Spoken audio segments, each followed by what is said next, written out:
This is NHTV2, North Haven Government Television, a service of North Haven Community Television. The following program is brought to you through the support of the town of North Haven.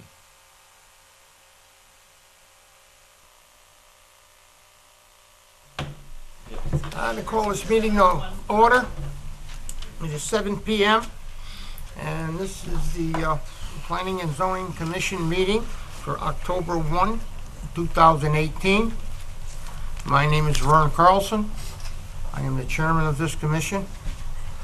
And let me go over a couple of things before we get going. We have a couple of public hearings, 2 or 3 public hearings tonight, and also some site plans and a little bit of other work.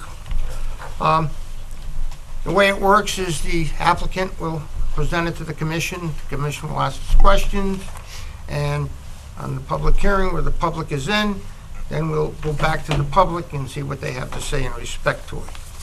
Before we get going to that, Alan, is there any change in the agenda? There is item number 2, application P1824 has been postponed again. Okay, this the only one? Yes, that's correct. Okay.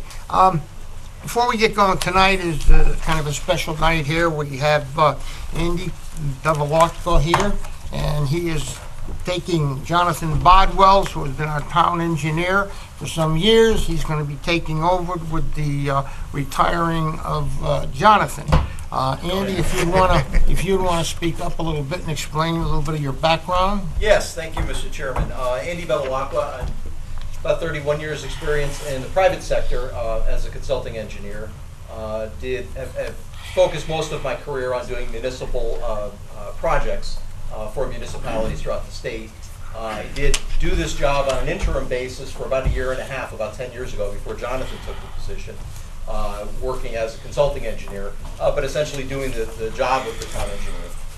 When Jonathan decided to retire, we got into discussion, and I decided to take the position. So happy to be here. I'm looking forward to the challenge and the adventure. And I thank you very much, and I think we're quite fortunate to have you on board with us. Thank you. With that, let me introduce our present town engineer, which is Jonathan Bodwell, and next to him is Alan Frederickson, our land use administrator.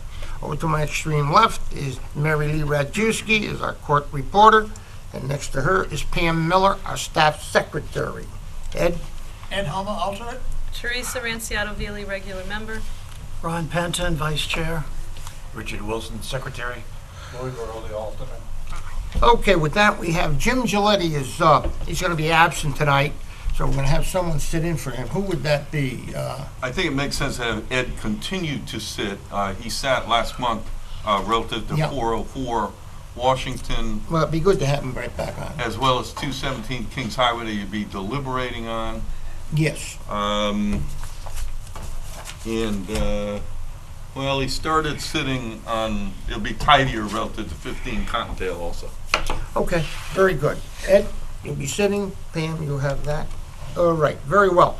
Our first matter of business here is a public hearing, and it's relative to 404 Washington Avenue. I see Bernie Pellegrino stepping forward to present the application. This is a continuation from last month and the month before, I believe. So we asked for a few changes last month, Bernie, and if you present it to the commission, I'd appreciate it. Thank you. Good evening, Mr. Chair and members of the commission. My name is Bernard Pellegrino. I'm an attorney with the Pellegrino Law Firm. My address is 10 Marlborough Road. I represent the applicant. You're correct. This is a continuation of a public hearing. We've been here for 2 meetings. When we were here last, a month ago, the commission, or some of the members of the commission, and some members of the public expressed some concern that relative to the density of the project and the size of building number 2, and it was fairly straightforward suggestion that we eliminate about 35 feet, 38 feet, I think it was, of the Building 2, which resulted in the elimination of 9 units to bring us to 88. We discussed that matter with our client after our meeting. They are, as you know, longtime business members of the community and have been in town for many years as well. As a business resident, they agreed to the changes that you suggested. Those changes not only eliminated or reduced the number of required parking based on the number of units, but also allowed us to add additional parking that can be used for visitors or guests. It increased, and Matt will point some of these items out to you when he shows you the revised site plan, greater snow shelf. We eliminated some of the plantings in the central quad, or the area between the two buildings, which provides a little more open space for recreation for younger people, a place to walk your dogs that I think is more open, and probably allows for a little better ability to operate your vehicle along the rear of the property, better traffic aisles and the like. So I think that the revised plan hopefully resolves those issues. Bob will describe the new building layout. Noteworthy that on that east side of Building 2, there are no units that would be looking out. So as the new architectural layout goes, I think that's potential improvement. That there may have been some fears that, unit residents up on those second or third floor might be peering down. There would be no direct windows there. That would be the stairwells that we retained right at that point where those 9 units fell. So with that, I'll turn it over to Matt.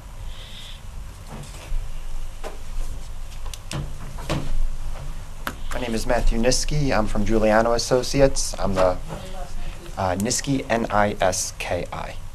I'm the engineer on the project. Just to go over some changes that Mr. Pellegrino was talking about, we did remove the 9 units from the edge of the building, so now it's just the stairwell at that edge to address some of the neighbors' concerns. Now, as Bob will mention, there are just 2 proposed windows in the stairwell for natural light. The commission would like, we could remove them. We figured it'd add some natural light to the stairwell. By pulling the building in, we are allowed for more parking on site. I also allowed areas for snow shelves, so they're hatched. In the winter, they are for snow. By removing the building or shrinking the building, we also pulled everything away from the eastern property line, giving more of a, we'll call it a buffer. We still have the 50 feet of densely landscaped, but then we have grass area, which is again a snow shelf, but grass is easier to maintain with snow on it in the summer than plantings are. And with talking with the commission, they did request us to look into if DOT requires a 3-lane entrance. Sheet 2A is the 3-lane entrance. The only difference between sheet 2 and 2A is the entrance. It's just to show we don't lose any parking spaces with a 3-lane entrance. We would have to remove part of the stone wall, and in talks with the engineer, it has been pulled back away from the edge of the road, so sightline is not obstructed. We did remove a lot of the plantings in the middle. I do show 2 trees for shade. Again, if the commission would like, we could remove the trees, but they are there just to have something other than just grass there. Give some shade, again, at the client's request. We could put benches in. It's kind of like an open area for residents to use. Were you, in the back where you pulled it away from the property line, when you shortened that building, were you able to get any thicker plantings in there, or just grass? I only put grass in. I had the 50 feet because I know it was a concern with snow shelves, whereas if we pulled the plantings in more towards the road, the snow, any salt use would eventually destroy the plantings. So we do have the 50 feet required, and then I'm not sure the exact number off the top of my head, but of grass, which again could be used for walking. We don't propose recreation, but it, no one actually stays on the sidewalk. So it gives some room before you're in the plantings for the privacy. Okay. Very good. I was gonna say we're gonna have You wanna Mr. finish up? Mangino. Yeah, sure. For the record, my name is Robert Mangino, M-A-N-G-I-N-O, architect with Guilford, Connecticut. This is building 1. When we did building 2, you see on the next sheet, we simply chopped off this 38 feet, which was the 9 unit. And when we did that, all we left was, we needed second means of egress, the stairwell here. So the wall is blank. I put in a couple of windows. Excuse Again, me. Could you move that a little bit? Can't Sure. quite see it here. So we cut it off, so in essence, there's no units facing the neighbors, no two or three stories above, just simply stairwell, and each floor is a laundry room. I show a window, it could be a high awning window, but if the commission recommends there's no windows, we can just leave the blank wall going up as an area, so there's no 9 units potentially looking towards the neighbor. So there's really no neighbor, no building units looking at all at the neighborhood. And other than that, we meet the area requirement, for building 1, building 2, in terms of the number of bedrooms, et cetera. So by doing that, I think we made it fit the site, gave the security from the neighbors of, there's just a wall here, doesn't bother anybody, and we still meet the building code requirements for exits. Okay, very good. Now, at this point, before we go any further, does the commission have any questions for the applicant? Teresa? Let Ron go first, because I do Well, have I'm some, gonna I have go my down. notes. I'm- Okay, all right. Okay, Ed? No? Okay, Okay. so- Teresa, you can hold it. Okay, good, Okay. thank you. Ron? Rich, I'm sorry. That sidewalk that's gonna be on one side of the building, that's adequate for the fire truck to go on? You're That talking 10-foot sidewalk? in the rear of the building. It was talked with the fire marshal. That is not proposed to drive the fire truck on. It is for a pickup truck or someone with a ladder. So it can, but when talks with the fire marshal, they don't want to drive in a very expensive truck next to a building that could collapse on it. So there'll be a pickup truck or it's for rescue with a ladder. And the fire marshal was okay with it with our meeting with him last time. So there's enough Yes, area for the fire engines to get in there? Correct, around the whole site, but on the rear of that one building, it's 5 feet of plantings, 10 feet of concrete sidewalk, so that is adequate for a ladder, a pickup truck, whatever the fire department needs to get a vehicle back there. Okay. So they did receive the revised plan. The fire chief had commented prior to the arrival of the revised plan, but he resubmitted his comments indicating a review of the revised plan received by the FD on 9/25/18 has been conducted, and there are no issues from the FD perspective at this time. So they did review these plans, both Mr. Mangino's and Mr. Niski's. And then we Thank did- you. Are you good? Yeah, I'm also- Lou? No. Okay. Ron? Go ahead. Have you had the opportunity to review both the land use administrators and the engineers' notes and comments? Yes, I have. If you would like, I could address. Don't need to go over them. If you're okay with them, there was nothing that really jumped out at me, as long as you're okay with them. Just wanted to make sure that we had that on the record. I would like a second bite at the apple, Okay? which I don't ordinarily do, but seeing as how this is somewhat coming to a head at this point, we need plant sizes on your landscaping plan. Okay. Can you also please key the landscaping material? Each particular item, can you just put the symbol on the plan? I have difficulty discerning based on your graphic symbols. Okay. Can you put like a 2-letter symbol Yes. and just key it in? Okay. I appreciate it. It'll be the exact same plan. It'll just have letters. instead of- Exactly. No, Okay. no problem with that. You've done a pretty good job.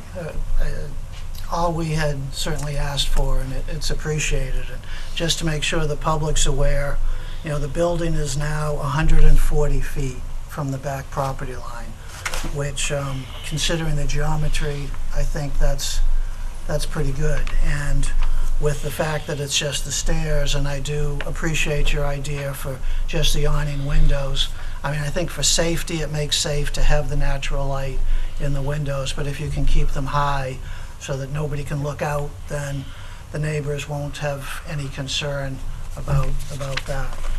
The parking spaces, I think, are quite adequate now. It's a dramatic improvement from the first application, and that's appreciated. So as long as you're okay with the other comments from staff, I'm happy with it. One second. Okay, go ahead. Yeah, this will go, on the approval, even though we don't put it in, everything is gonna go with land use administrator and town engineer. Okay. So that's automatic on all the, go ahead. Okay, so You the, all set? so the Good enough, go ahead, Teresa. comment about the dumpster, so where is the dumpster now? I haven't had a chance to submit revised plans. Okay. On the plans here, it is hard to see, but the dumpster was pushed back. So it's a 18-foot deep parking space. Instead of being at the front of the space, it's pushed all the way to the back of And that. it's on the north side of the property? I just can't see that one Correct. behind you.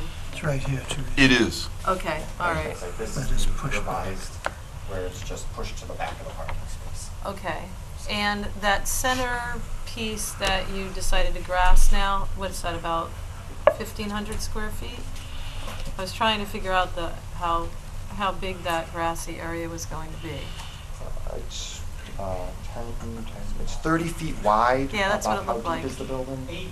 80 feet, so about 30 by figure 70. Okay, We did propose bike racks in the front of it. That's kind of like the new thing, is put bike racks on it, so if the residents would like to store bicycles there.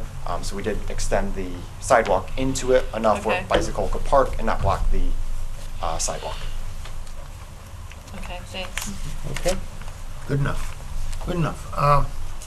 Very good, you have anything to add? Bernie, good enough. This is left open, Alan? This is open to the public? It is. It is, okay. Well, is there anyone here who would like to speak in favor of this application? Anyone here in favor? Anyone here in opposition or have any questions? Step forward, miss. Could ask him to. And again, I just want to be clear that all of your comments that you made earlier are a part of the record already. But I'd like to Yes. hear, I'd like Sure. to hear from him again tonight, please. My name is Danielle Walker. I live at 28 Robin Court.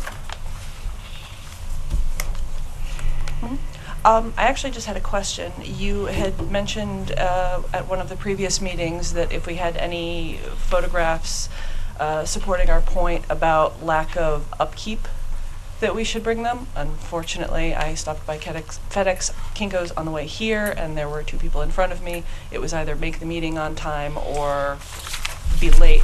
I do have printouts in black and white that are showing the spot behind our property just after the storm where the damage was, 5 or 6 weeks after the storm, and then tonight, where all of the rubble was left in the back behind our property from the fences that came down. The damage from our neighbor's fence, everything was just left there. So Fantasia, 404 Washington Avenue, when they had someone come in and fix our neighbor's fence, our fence is still not repaired, which was a direct result of the tree coming down from their property. Broken fence panels are left on the other side. There is an enormous gap in our fence where anyone can walk through.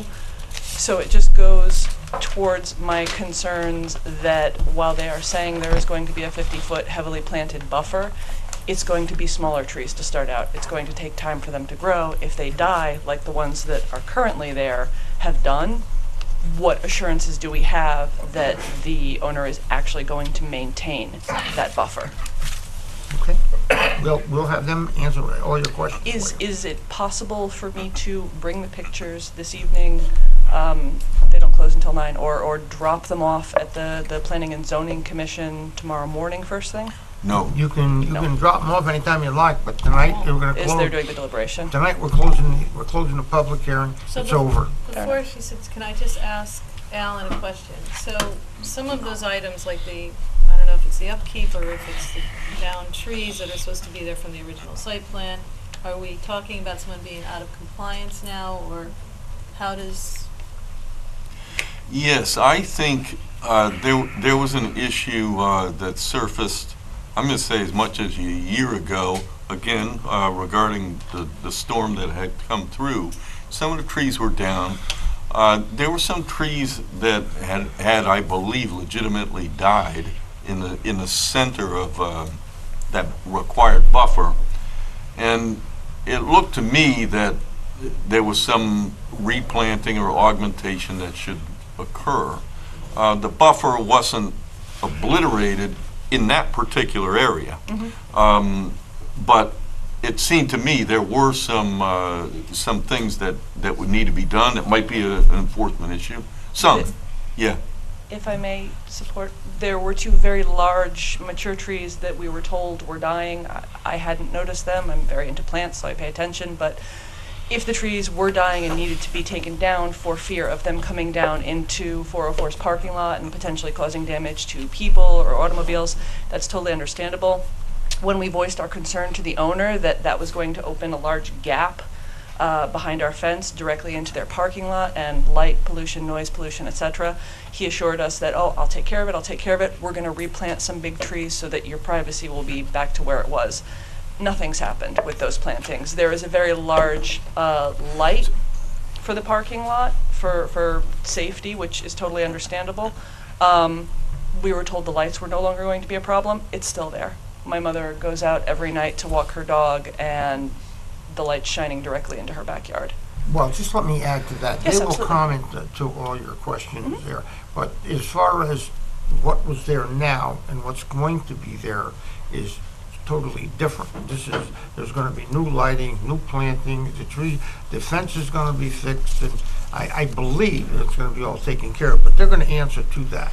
So what was and what is certainly two different things. Well, that's my entirely. concern, is that the new plantings are actually maintained, that any promises that are made as to the buffer plantings for privacy are put in writing, because as the saying goes, talk is cheap. By all means, I believe we have a year's replanting on the plantings that go in there, any trees that died over the winter or over a 1-year period, they replant them. But if they're going to keep the place up and keep it decently, every year, the first 2 years is the time that you really get the die off on the plants.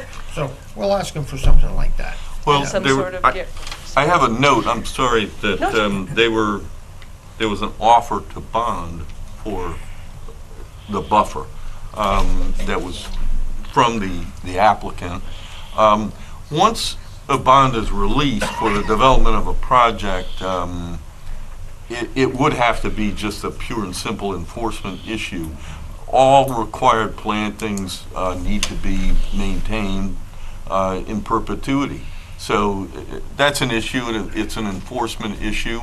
When it came up, Laura Magarasi went out and looked at it. I have to say, I don't know what happened each step of the way. There was an issue with the adjacent property that they purchased, the southernmost, southeastern property. Behind the animal hospital? Yes, exactly. And they went in and they cleared that, and there was an enforcement issue with that. So they weren't using it for that particular use. The banquet hall, there was no pavement or anything there, but yet I don't think they should have removed those trees in that area. So I'm in is the agreement. property owner currently out of compliance then, is my question? I would have to go back. I believe they are. And that And- is the crux of my concern. Okay. Well, we'll Thank you. try to get everything. This high. I'm sorry? Yeah, I understand. But there's within reason, it's 2-inch caliber, and a 10-foot height is probably the stretch on the tree. But we'll get those questions answered for you. Anyone else like to speak in opposition? Anybody has any comments? Okay. Bernie, or whoever would like to comment, respond to these folks here, to Yeah, Mr. Walker? we've talked about that. I know there were a couple of trees that came down, and I know that we paid for the removal of the trees that went onto neighbors' properties. I think there was another tree that was not our property that also damaged fencing back there. We removed that tree from the neighbor's property as well. So I think that the part of the reason is the new project will supplement plantings there. It's going to be a brand new fence to provide screening, and we will obviously, as I mentioned last time, bond for the landscaping to ensure that the new plantings are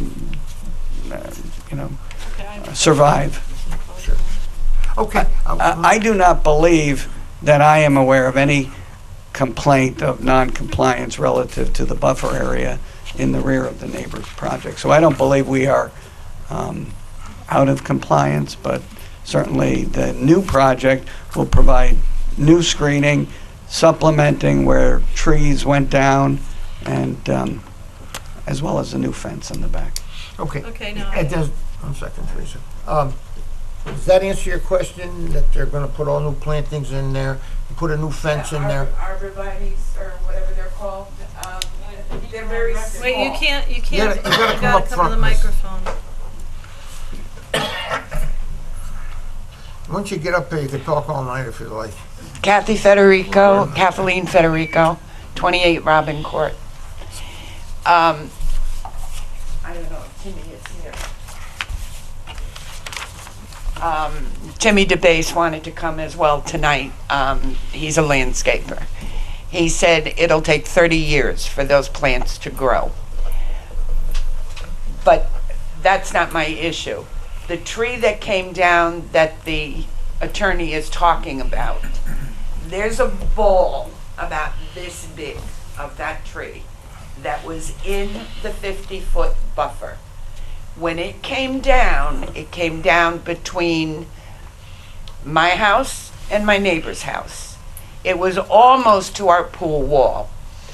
And when I tell you huge, it was a huge tree. And it wasn't a dead tree. That storm was brutal. We had a lot of wind. It came down. It destroyed my fence and Lisa's fence next door. They have repaired her fence. Mine is still a mess. When that tree came down, Fantasia, I went to talk to them. And I said, I need the tree out of my yard. I said, it's destroyed part of my fence. I have a small dog. There's an opening. The dog could go right through. And I said, I have to take her on a leash constantly. I have a 7-year-old granddaughter that plays in the yard. I don't want her anywhere near that tree. So I went to Fantasia and I discussed all of this with Giuseppe Floriano. And he said, well, we'll have to contact our insurance companies. You contact yours and I'll contact mine. I said, excuse me, I'm not contacting my insurance company. I'm a widow for a year. I'm struggling to pay my bills as it is. I said, I'm not responsible for that tree. It's in that 50-foot buffer, and you people are responsible. I'm not even sure if it was later that day or the next day. It might have been the next day. I have to say, they came, they cleared the entire tree up, the young kids that were working there. They even raked up the leaves out of my yard. However, they fixed Lisa's fence. Mine is still a mess. They say they're going to do things and they don't. Now, my daughter and I, surprisingly, after the last meeting, went down to the flats. All of that vinyl fencing that's so wonderful, I can't tell you how many pictures she took of the fencing that was down. They had where they put all their garbage. 2 big openings. They weren't closed. Everything was open. We're anticipating that happening to our property or their property, but we're going to be affected by it. And it's just frustrating because they tell you one thing and they do something else. All of these plantings that they're talking about that are going to be so wonderful are going to take years to grow. If my daughter hadn't planted, she planted a little tiny pine tree that they got at school. Kids were throwing them out the window. She was very young at the time. She came home and asked her father if she could plant the tree, which she did. It's huge. It's a huge Christmas tree in the back of the yard, right in the corner. Well, they're talking about maybe having to take trees down. They've already taken 3 big trees that blocked any sight that we had at Fantasia. Now I can see their roof, I can see all their lights, and it's not just one big tall light, it's like 6 different lights. And when that's lit up at night, when they had some kind of an affair there, I don't know whether or not the lights are going to be different now, whether they're going to be lower. How can they be if it's a parking lot? You're going to have to have enough lighting out there for people to be able to walk to their cars, to drive out. It just doesn't make sense to us. And all of the business from the very start, when you advised the attorney to send letters to everyone on Robin Court, because we're the ones that are impacted by it. There's 3 people at the end of our street never got a letter. There's 2 people at the cul-de-sac that never got a letter. So it's like my daughter, myself, my son-in-law, Timmy, Jack used to come to the meetings, Steffi next door, her daughter, her son-in-law. They're frustrated because they don't feel like we're getting anywhere, that we're going to have this monstrosity in our backyard, and we don't want it.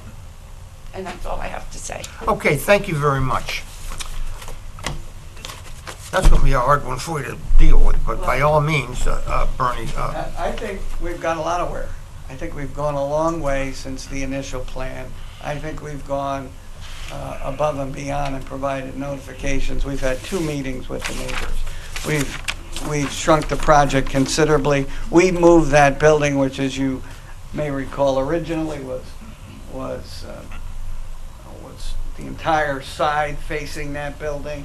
The building has turned around. The building has shrunk. The building has moved even further away from that building. So from where we began and to where we are today, there have been considerable changes, specifically made at request of the neighbors, who I know you originally recall came out in greater numbers, and each time changes were made, those numbers have gotten smaller. Lighting, we've addressed. The lighting here will be significantly less than the existing lighting. The buffer with the additional grass area will be even wider. We are not going to clear cut that back area. We're going to maintain all of the healthy, mature trees. So it's not like we're starting from scratch back there. So the mature trees will remain. Supplemental plantings pursuant to the plan will be added. A new fence will be constructed.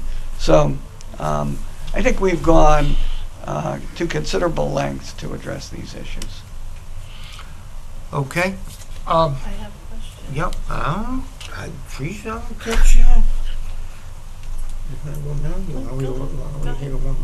Okay. Come on ahead, sir. I'm just having a little trouble here tonight. I didn't know there was more replacement. John Criscio, C-R-I-S-C-I-O, owner of 32 Robin Court. Sorry, your name? Matt. We talked at the meeting at Fantasia about the drainage in that corner. Yeah, Can no, you no, tell- sir, address it, here, he'll hear it. Oh, I'm sorry. We talked about the drainage in the corner that abuts my property, Federico's property, and Fantasia. So I just want to ask Matt how we're doing with that drainage issue in that corner. Okay, very good, you got that? Well, wait a minute, let me see if I got anybody else. Just make a note of what you got there. I know. Is there anyone else who would like to speak? Any comments, anything? Okay. 1 second, Teresa? Okay, so I'm going to get back to the missing trees. Because from what I understand, and Attorney Pellegrino can answer, currently Fantasia exists, and they do have contracts for weddings going into the future, at least about a year from, because I got some panic calls from parents of people who are planning. So the problem I see right now hearing the residents is that they're going to be sitting there for another year or so with absolutely no tree. And when I say out of compliance, that's what I mean. So they're going to be sitting there with broken fence, with holes in the fence, and with no trees where there were supposed to be trees as per their last site plan. So I'm a little concerned about that. I don't think that we can just wait, just let that keep happening for another year or so and then have the construction start. So the answer that they're waiting for this project doesn't work for me right now unless you can address, so you understand my concern? Okay.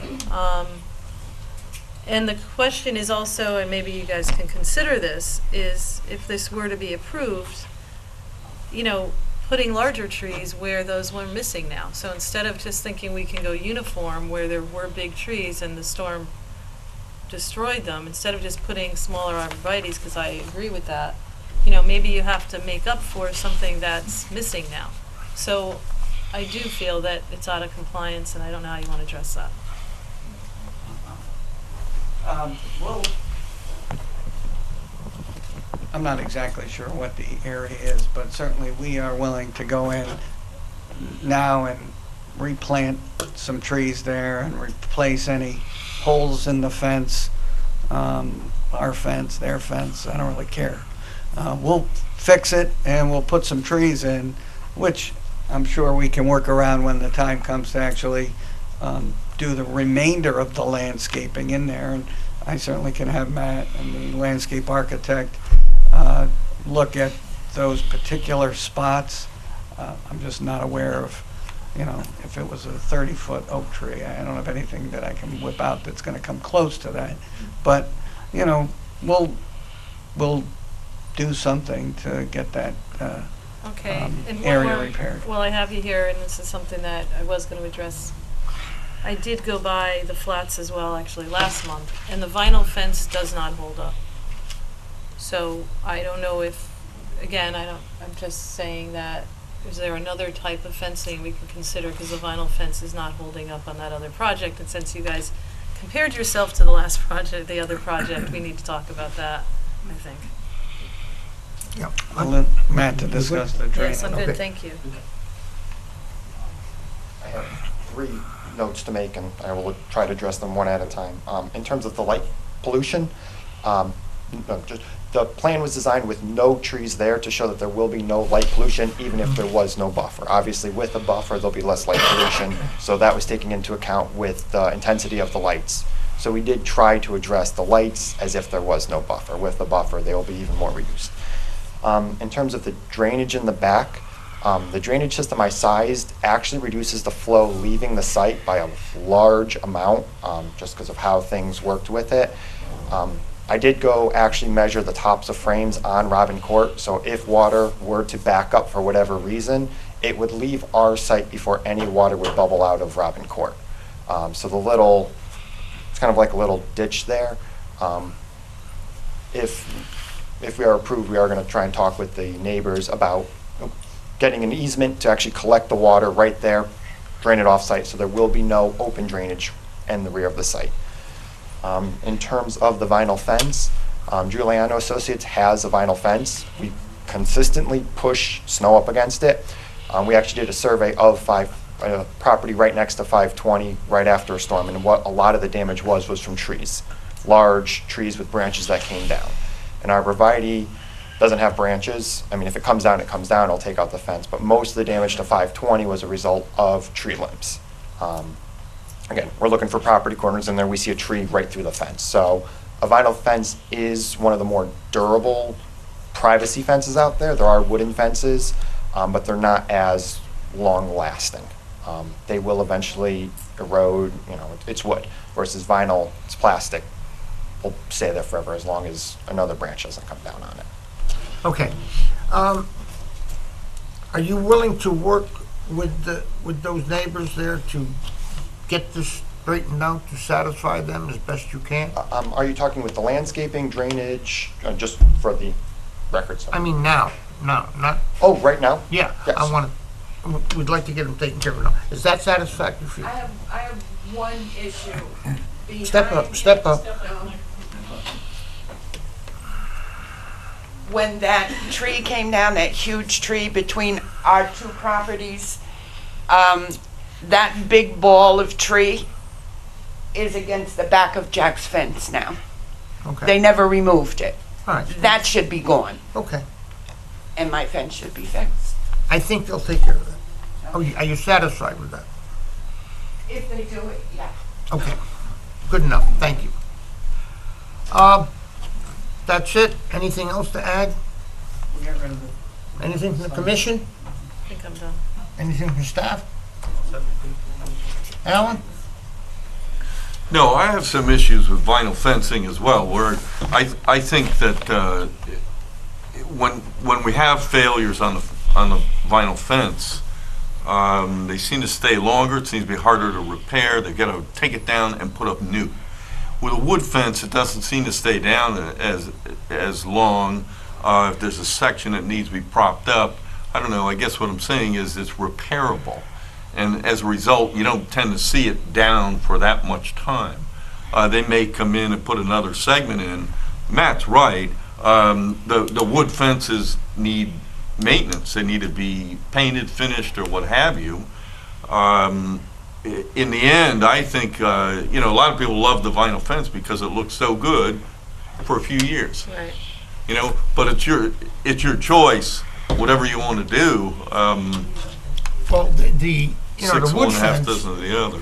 the wood fence, when they put a wood stockade fence up, if it's a white pine, it has no... Well, or a wood It's just- decorative it'll just- fence that's not a stockade, that's something but, else. Pressure treated fence is some longevity, but, white pine is just a very light garbage wood, really, per se. So it does not last very long, and it does take a lot of maintenance. Maybe we But can anyway, discuss that. that's, I'm sorry? Even the vinyl falls apart. Yeah, And well, what happens is they make runs and they get obsolete, then the piece comes out, they can't match it. And then it needs to be replaced, and that puts them in a bad position, so. okay, well, as far as the fence goes, you're good with whatever you want to work out, If you want wood, you can put wood. If you want to put vinyl, we'll put vinyl. I mean, would you have any objection to that? No. You have no objection to working with them? Okay. Everything's good over there? Good here? I think so. Closed. Thank you very much. You woke up early. That's it. Okay.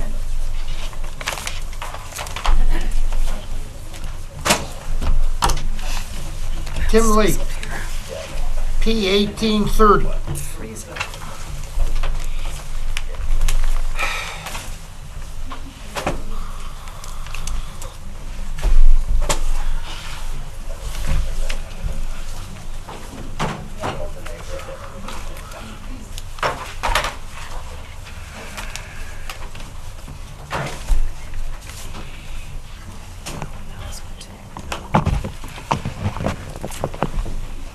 Ready?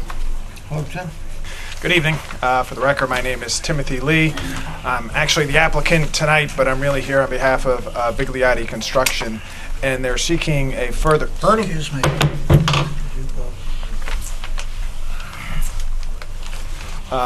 They're seeking a further modification to the Upper Washington Avenue multi-use district regulation. This is a regulation that has been before the commission. Excuse me, Tim. They're making too much. Close the door.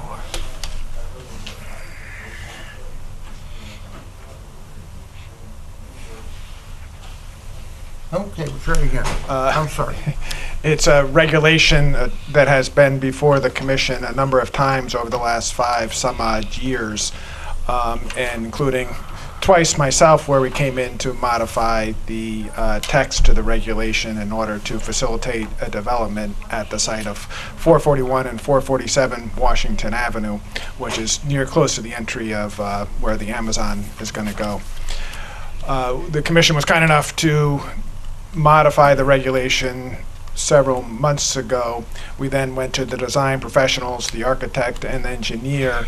They tried to design a plan that we could fit on the site that would be the combination of both residential and the 20% commercial. However, when you factor in the parking required for both uses, the design professionals could not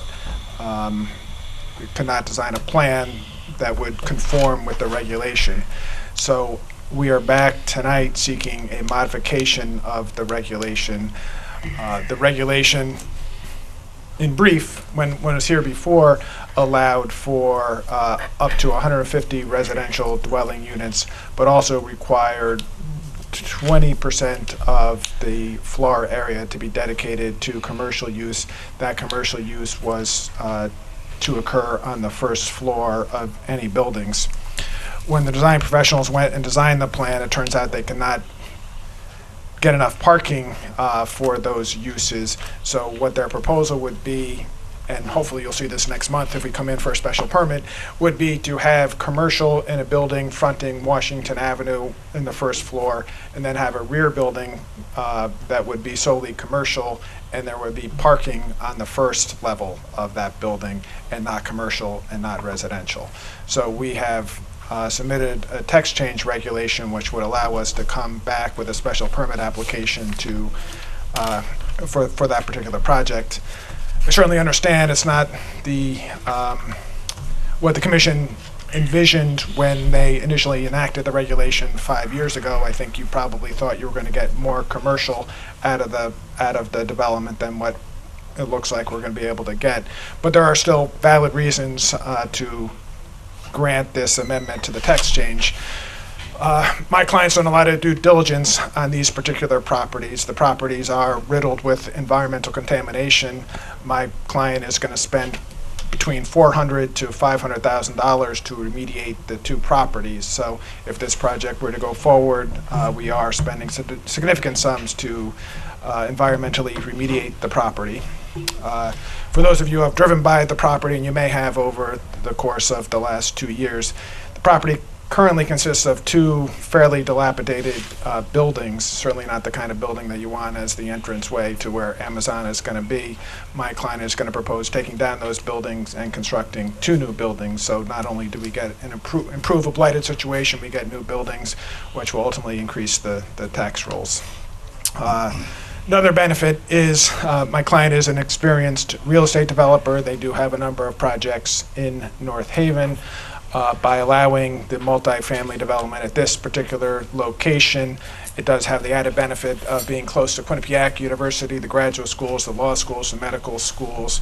And some of my clients' other developments, they have housed Quinnipiac students. We would anticipate the same market for some of these units, which has the benefit of not having the students live in residential neighborhoods and single-family houses in North Haven.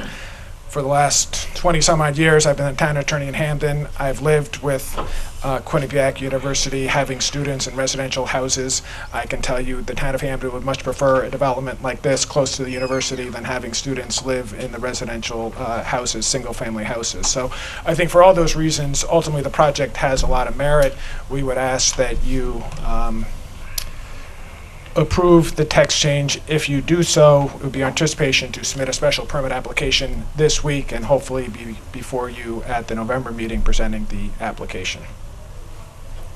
Okay.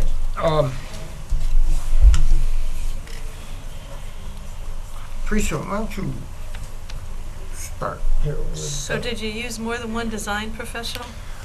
We have an engineering firm. Malone & McBroom is the engineering firm, and we have Ray Sullivan of Sullivan Architects. He has been the architect on the project since its inception. And basically, the gist of it is when the project gets designed, we need to have parking on the ground floor of the rear building.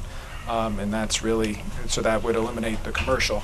Now, from my client's perspective, and once again, he's an experienced real estate developer, he thinks having commercial along Washington Avenue makes a lot of sense because you're on Washington Avenue, it's got visibility. Having commercial in the rear of the property makes less sense because there's just not the visibility, and those particular commercial units would not be as attractive to developers or to potential retail or potential commercial as the units that front Washington Avenue.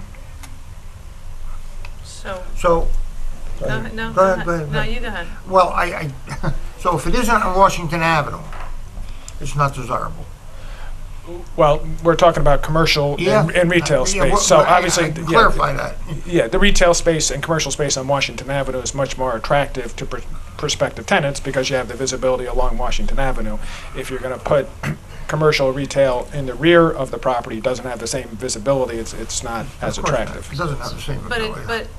Go ahead. it defeats the, I mean, I know you've been back here, I've been at the meetings, so to go to, it affects, it's an amendment, it affects everything on that side. And you're talking about just one piece of property, so I mean, I don't understand just going with one design professional who can't figure out how to do it. It doesn't sound like they can't figure it out. It sounds like your client bought it and now wants to change it. My client has not purchased the property. Okay. They do have a contract to purchase the property. Okay. Obviously, it's subject to zoning contingencies. If we don't get the zoning, the project doesn't go forward. So obviously, my client's interested. He's spent money on engineers, he's spent money on architects and attorneys. He's interested in having it go forward. But based on the cost of the environmental remediation, based on the purchase price of the property, he needs to have a certain yield of units to make it viable. So it's an economic argument.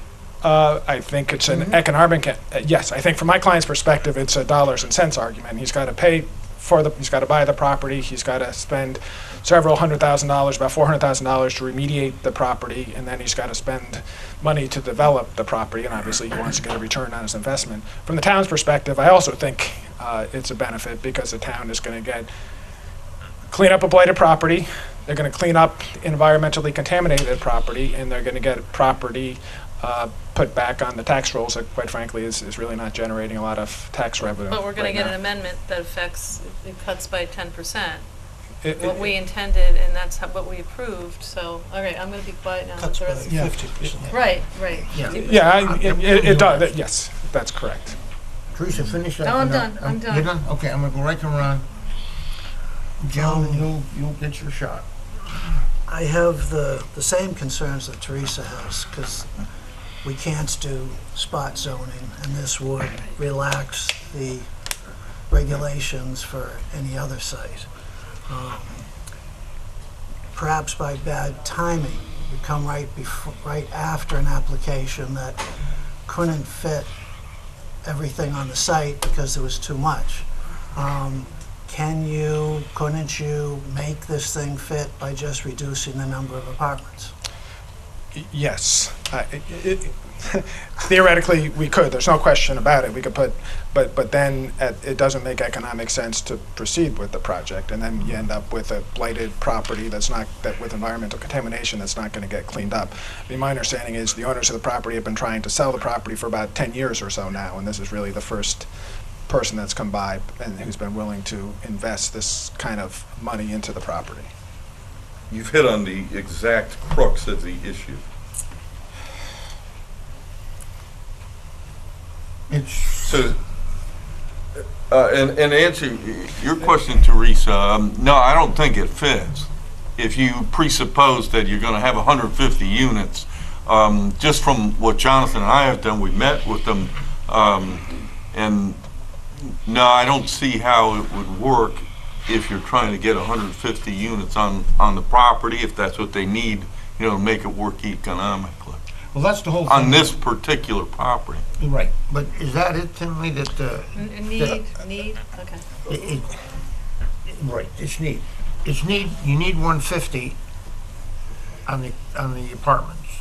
Correct. And then you need to reduce the size of the retail. Correct. Mm.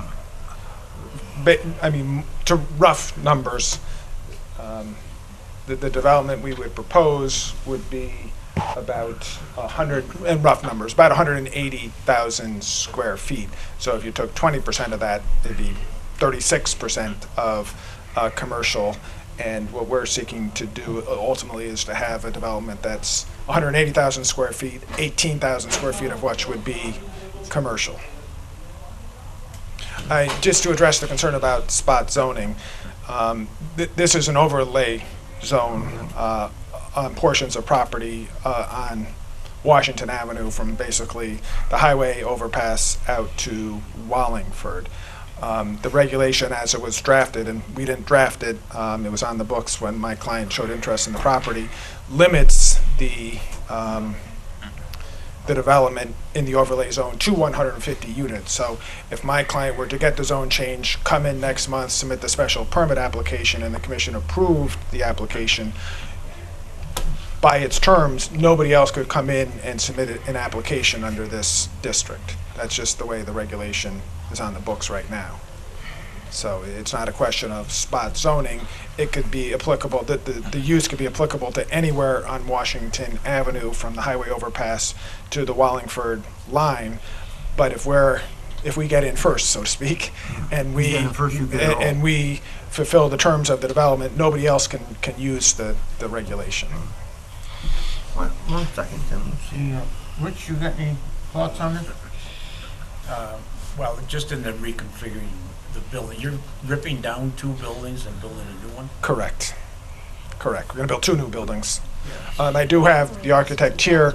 I was going to save his presentation, hopefully for next month when we submit the special permit application, but that's because we're just hearing the text change right now, but he is here if you have any questions for him. So you can't reconfigure that to get that 20% commercial. No, because it's, once again, from my client's perspective, he needs to get the 150 residential units to make sense. And with 150 residential units comes a certain number of parking spaces. And with the commercial space, whether it's 10% or 20%, it comes in, there's a certain requirement for parking spaces. So when you add all those numbers up, they can't get it to work. Excuse me for a second. Could I ask a favor of the chairman? Could somebody please ask the people out in the lobby to either talk quietly and respectfully or to leave the building, because it's hard to concentrate. Well, it looks like Tim's gonna take care of it.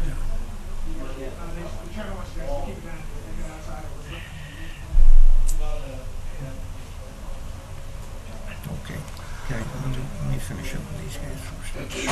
Thank you, I'm sorry, I was trying to pay attention, it's distracting.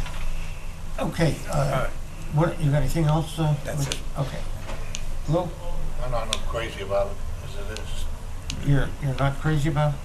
Not at all, okay, that's it? Okay. Ed? No. And listen, I understand that it's a modification to the regulations, and we certainly understand the commission is not compelled to grant it. We do think there are good reasons to grant it, namely it's going to get a property developed that otherwise would not be developed, but certainly it's something that's within the commission's discretion to consider.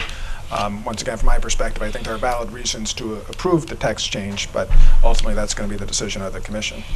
Or do you want to make North Haven another Hampton or West Haven? No, I want to avoid making it another Hampton. You're on the road to it. So, I just have a question, I'm trying to remember. So this also has the affordable component, correct? Correct. This does. 10%? The other didn't. The other, which other? What do you mean, which other? The one you saw just before this. Right. Not yet. The west side, the west side. We could request that. I'm sorry. We could add that as a condition. Well, all right, never mind. We'll talk about that later. So that does have the. I was trying to remember. This has an affordability component. Yes. Right. You are aware of that, yes? Yes. Okay. I'm a little bit confused. I know there was an amendment to this zoning regulation a little while ago, correct? And wasn't it by the same applicant, or was it? It was by the same applicant, and I submitted the modification at the time, and I'll just, brief history, is that there are 2 buildings on the site, and you guys had a regulation that allowed us to adaptively reuse the existing buildings. And when my client's architect and environmental people went out to the property, one, they figured the property was not worth saving, that the structures in the property were not really redeemable. The structures in the property had a lot of environmental contamination. There's asbestos inside, the ground's contaminated, and it didn't make sense to try to rehab the building. There's nothing, you've driven by the site, there's nothing special about those buildings that really makes them worth saving. So one of the text change was to eliminate the requirement of adaptive reuse, allow us to take the buildings down and then build up a new building. Okay, so my question is why didn't you ask for both of these things at the same time? How come, I mean, I'm confused about why it seemed to make economic sense then, but it doesn't now. What has changed? Well, I wish we had. I think in the design of the project, I think that when they designed the project, they thought they could do it, and then it turns out that they couldn't do it. I think that's ultimately the problem. Because, I mean, unfortunately, I get the sense that you're chipping away one thing at a time here. Yeah, well, I think... Also, with all due respect, and I don't know who the owner is or the potential owner is, and with all due respect and everything, I mean, how do we know it won't work with a smaller number? I mean, the last project, I asked them we suggested that they chop off 9 units, and they did. So how come it worked for them and it won't work for this applicant? I mean, it's... Yeah, well... I feel like we're being not threatened, but saying, you know, if you don't do this, then nothing will happen, and it'll continue to be a blight, and... yeah, I mean, I think that's right as a practical matter. I think that is the situation. situation. Feeling about the whole thing, and... Well, and it's not going to impact just this site, it's going to impact the whole side of the street, so... The reason why we're here is we got the text change approved 6 months ago. We submitted an application for a special permit at that time. We met with Alan and Jonathan, and Alan was kind enough to point out that the proposal did not meet the requirements. So I think when it was originally designed, the design professionals assumed they had met the requirements. It wasn't until we showed the plan to town staff that we discovered that the application did not meet the regulations, and that prompted the trip back to the commission. We're not trying to chip away at the regulation. My client's anxious to proceed with it. He's not happy about the 2-month delay either. If the commission were to approve this application, it is our intention to submit a special permit application in accordance with these regulations this week, so that we can proceed to a special permit hearing hopefully in November. Yeah. You broke it. I'm going home now. Grace?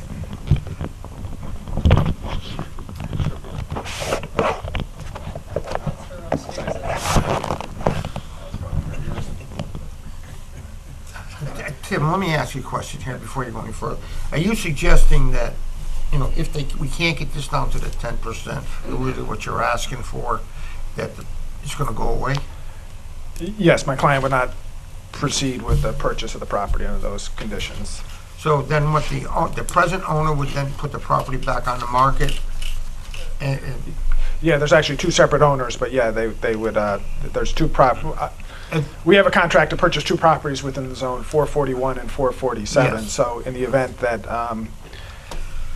we're not successful here tonight, yeah, my client would withdraw, you know, would terminate the contract. And it'll become a dead issue. Correct. Okay. I do have the architect here. Ray wanted to address the... Sure, we'd like to hear from him. Good evening. My name is Ray Sullivan of the Sullivan Architectural Group, 155 North Broad in Milford. I wanted to just address the question of kind of coming in piecemeal.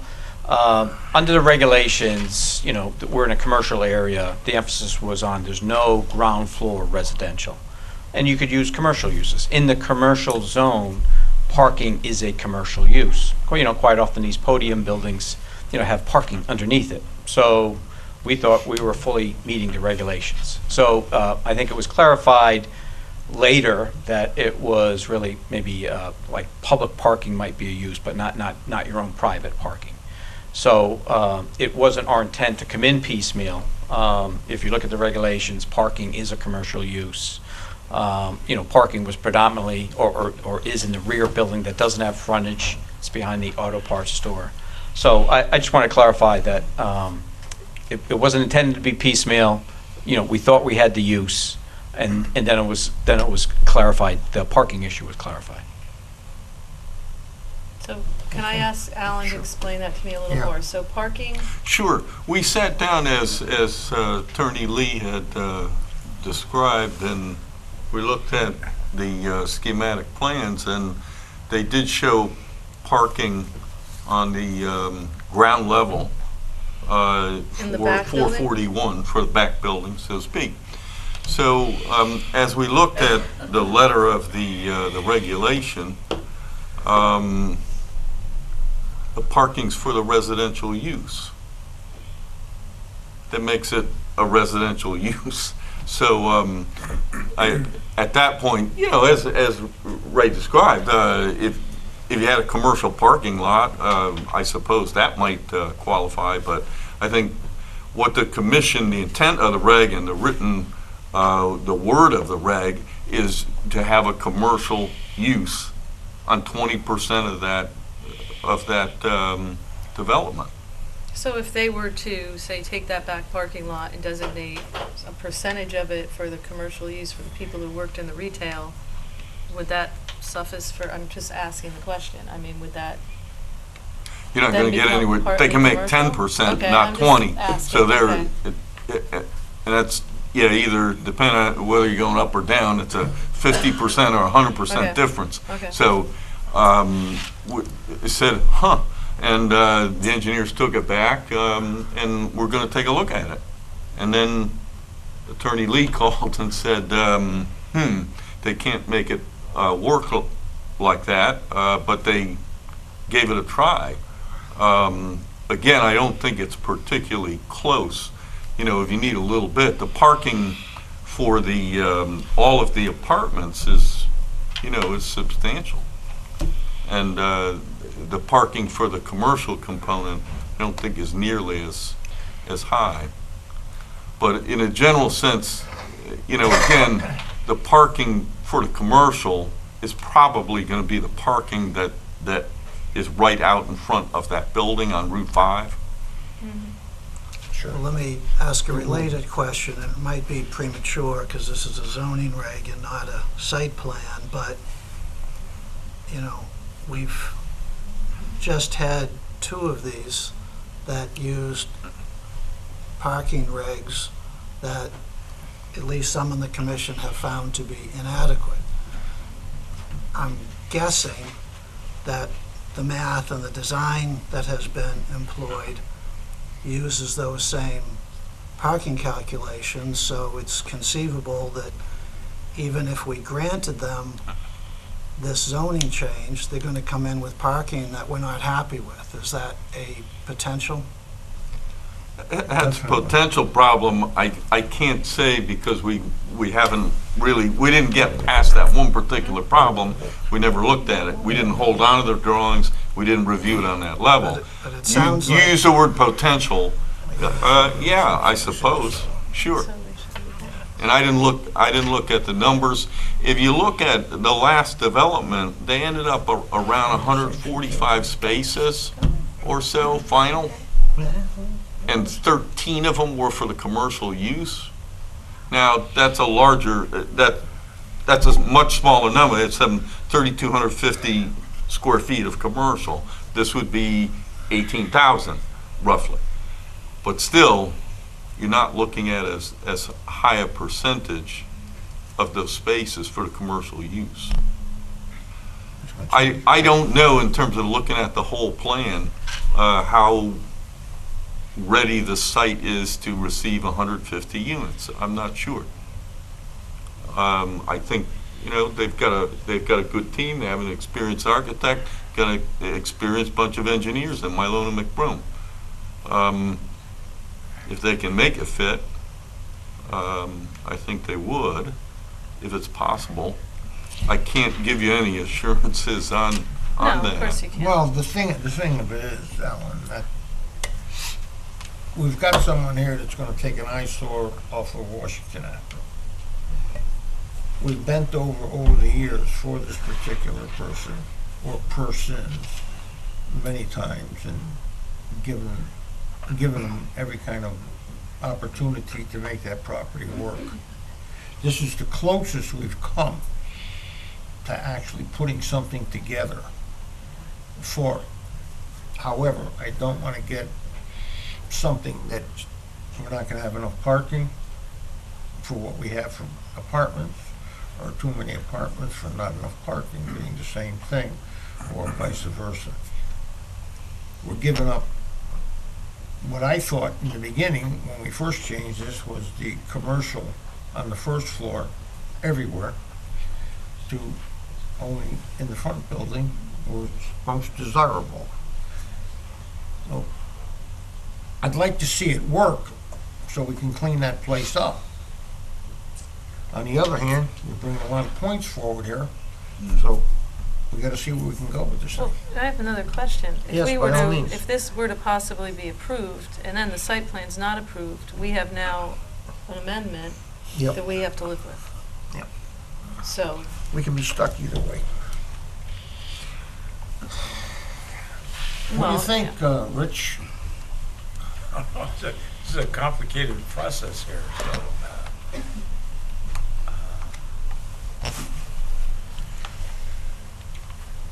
I'm not sure if we need more information from Alan here, or is there, how do we move forward with this, or?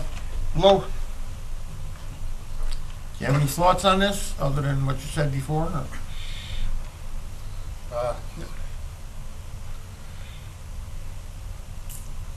If you got enough parking spaces and it's feasible, it can be done, but, right now, we're up in the air, I really don't know what they're talking about. Okay, good enough. Probably everybody else doesn't know. But it's pretty confusing here, you know? Yeah. All I know is that they wanna make it work economically. That's the only thing I got. Ed, how's your position on this thing? I'm just pretty much what you said. I'm not quite sure. Yeah. I would say one of the things is, we're hearing the text change regulation tonight. If the text change regulation gets approved, we submit the special permanent site plan application, then we'll actually present the buildings and the parking to you. I was trying to keep it separate, do just the text change now and the site plan next month if we get that, and special permit next month if we get that far. I wasn't trying to hide the ball or keep anything from you. I do have the architect, he's got a rendering, I can show it to you. I just thought you may want to wait until next month to look at all that stuff. All you're doing today would be giving me the opportunity to come submit an application to you next month that shows the parking and the location of the buildings and all that stuff. We still have. You have any idea where you're gonna put the traffic? The traffic is going to go out to Washington Avenue, where they've just made a lot of road improvements. Because traffic on Washington Avenue is gonna be, we got Pool Road, Caroline, Washington Avenue. Yeah, well, one of We're gonna make a lot of people happy there. one of the benefits to this particular location is that the state has made road improvements to Washington Avenue to accommodate Amazon. So the Washington Avenue can certainly accommodate the level of traffic that would be generated by this proposal. Just a happy coincidence for my client, What are they gonna do in Washington Avenue? what's that? What are they gonna do on Washington Avenue to ease the traffic? I think they're widening Washington Avenue to accommodate the Amazon. Just offer something up. I certainly understand the commission's dilemma, I think, on this. You know, on the one hand, Attorney Lee's been pretty clear, they need this to go forward. Ron, your point is well taken. We don't have any evidence of that, but we do have Attorney Lee's representation. If they don't get this reg amendment, they're unwilling to go forward. The question, I would say, I understand the debate. I mean, do we give up a little bit to try and get the buildings We've- knocked We've down already and given up, renovated. this started out as adaptive reuse. We already changed and obliterated completely that part of the amendment. So I think a little bit has already been done, or a lot. And let me, this is the Planning and Zoning Commission, it's not the Accommodation Commission. So I get it, trust me, I have to have breakfast every Tuesday morning across from this for Rotary Club. People ask me what's going on, but we've already accommodated, and that's. Yeah, and, you know, And it's do you- 150 units that, it doesn't have to be 150 units. Well, if it was I 100, it would be no problem. I understand they want to take the whole bite of the apple on that Yeah. side of the road, but it doesn't have to be that way, so. The rest of mine, I'm waiting for deliberations. The thing is, if we want to clean that side up with Tim and his client, we've got to work this thing out and get this amendment taken care of. And then we can move forward on it. If in fact you want to take another look at whatever you want to look at, we can do that as well. So, either way you want to do it, let's move forward on this. Is We're it, going to hear from the public on this as well. This is a public hearing. is it appropriate or inappropriate to ask a question about the current proposed site plan as far as parking goes? I think you can ask anything you'd like about what they would be proposing, because they're here, they brought a rendering. Well, then It may be let me ask, non-binding, but. With your current, you've done the math, and that's, the math you say only works with the maximum number of units, and for the parking, how many parking spaces do you have figured in for visitors? Well, we have 208 parking spaces in total. The total development would have 208 How many parking spaces spaces. for visitors? Do you know how many spaces per commercial?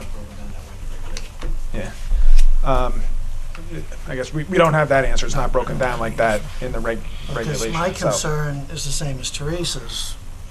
If we approved this zone change, and then you came in with a site plan that we weren't happy with for parking and turned that down, you wouldn't get what you wanted, and we'd end up with a zone that had been reduced and wasn't meeting what we wanted, so nobody would get anything.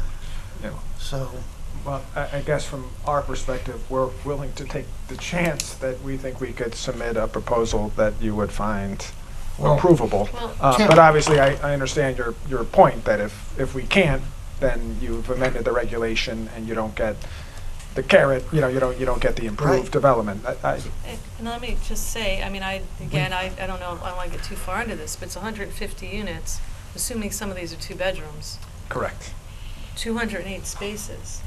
Ray, what was the unit distribution between ones and twos? yeah, do you have total number of bedrooms? It has 8 studio units, 106 one-bedroom units, and 36 two-bedroom units.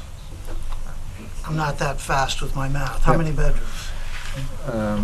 36 2-bedrooms. 72, 106, But 178. 144, I think, right? 186 if you count studios as ones. Yeah. So More or what was the less. total? 186 bedrooms, and what'd you say for number of parking spaces? 208. But that also is for the retail space too, Yes, right? 208 total. Correct. So all these 20 spaces for the commercial. Yeah, but you also can take a look at the fact that the uses are somewhat complementary, that the It's- commercial space would be used mostly during the daytime and the residential spaces would be mostly used.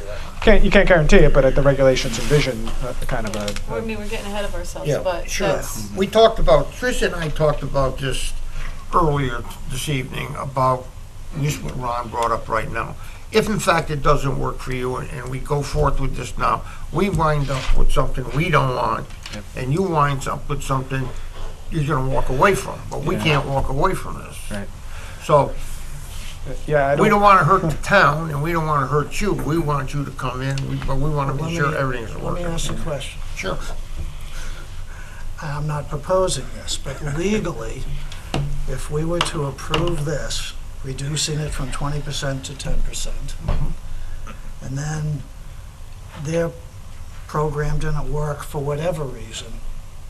Is there any legal reason why we can't put it back up to 20? No, you can do that, sure. We can can do change that. it back later Okay, on. so Change we're it not back on your necessarily stuck with it.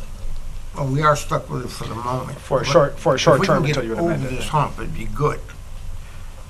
I want to develop that property up there as much as you do.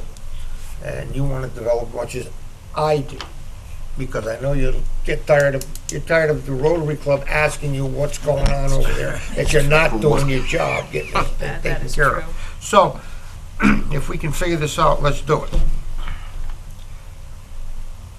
Since you were doing the talking, let's get together. I have no further questions. Yeah, I mean, Well, we know where you're at then. No, I don't know where I'm at. Well, Don't I go know that. presuming you know where I'm at. It sounds to me like you wouldn't want to do it this way. I don't know what I want to do. It's not clear cut, it's not black and white. It's not an easy decision. Tim, would you like to continue this? I don't have an objection to continuing it. Is there anything you'd like, if we continue it, anything you'd like me to show you next month that's different than what I can show you tonight? You know, my concern is we We're can gonna get. leave it open, we can take in anything, so.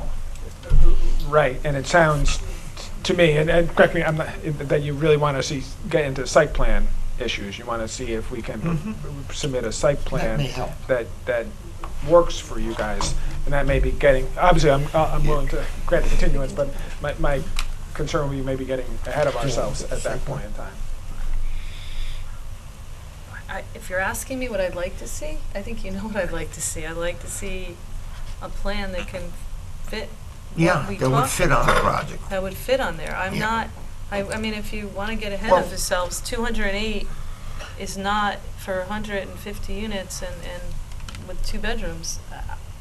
I'm going to tell you right now, you know where I sit on that. So And that's it's with gonna no be- visitors. And there's Yeah. no place to park. We're talking about on that side of the street. It's not like you're going to go into other areas. So you asked me You're there. gonna be here They till- got it. No, now. like I said, I'm happy to continue the application. Well, I don't have let's any go problem somewhere. with that. I was just saying, when I come back next month, is there something I can show the commission? Yeah, That's you all could I show was- us, you could show us how this is gonna work. You can show us a parking layout of what you're gonna do. You can show us the building, or you could reduce the size of the building. You don't need the 150 units, you need 100 units. Do something that you can make a change and make this work, that the commission can feel comfortable with this. But we're no sense of sitting here going Yeah. over, hashing the same thing over and over again, and we're getting Well, nowhere. I guess I'm confused. Are you asking me to come back with, Well, if they're take the gonna- text to change away and come back? I'm If they're confused. gonna bring, with- if they can make the parking plan work for the 150, fine. If not, bring it back with 100 units. I like that. Okay, well, I just offered it. Okay, all right. I was not clear. Okay. Okay. Okay, well then, in light of that, we'd ask that the commission continue the public hearing to next month. Okay. Would you like me to take the public comment in tonight? Sure. Okay. Is there one in here who would like to speak in favor of this application? Anyone in here like to speak in opposition? Okay, we'll leave it. You do? Oh, I knew Mary would come up with it. It's not Mary Lynn. Oh, Tom. Tom White, Summer Lane. I never heard anything about brownfield money. Does this project qualify for any brownfield money for cleanup? You know? I Because don't that know. would factor in if it qualified and there was funds available, it would reduce their costs and maybe be able to reduce the units. Well, The site is under the supervision of the Connecticut DEEP. If my client purchases the property, he has agreed to be the financially responsible party to remediate the environmental contamination, which, like I said, has a cost between $400,000 to $500,000. There is no there's no grant money to clean the property up. This money is coming out of him, basically. It's private money that's going to be used to clean the property. There is no grant money, no Superfund money to clean up this particular site. It's coming from my client's pocketbook. okay, good. Okay, Mary? Sure. Mary White, Summer Lane. So I've been around for a while when this was first proposed for the other side of the street, and then when it was proposed for the west side of the street, and then they came in for changes, and I wasn't really happy because one of the times that they came in, I think it was the time about the adaptive reuse, they also went up with the height, and we were not able to come and speak to that. So I find that when you have a zone that, you know, was like a public hearing kind of thing where we were able to give our input, and then when there's a proposal to change that zone, like number of units or what have you, I think the public should have a right to come up and speak. So that kind of bothered me. So I want to get off that off my chest. But I wanted to say that, you know, I agree. I just, going up there, it's starting to, you know, with the apartments and how it looks, it's just, I really don't want to see any more of this. But I understand that there's, you know, 150 units left, I guess, on that side of the street. So I would just say, you know, I don't want it to get worse. Like, as we go forward in development, I don't want, you know, if this gets approved and these units get swallowed up and it's built, you know, enough. I just don't, I think it's enough. You know, we did it, we put them out there. More apartments and more apartments and more apartments. I just don't want any more. You know what I mean? Let's just, you know, just finish it, and then if somebody comes forward with another proposal for another zone or, you know, overlay or whatever, you know, we just need to say no, because I just don't think it's not like the New England character of our town. It's just getting like a, you know, like a Hamden feel, a city feel. I just don't like it. Okay, thank you, Mary. Thank you. Anyone else like to speak? You'll be able to speak next month as well. I'm going to keep the public hearing open. I keep this whole application is going to be open till next month. And so if you want to speak then, you can speak then as well.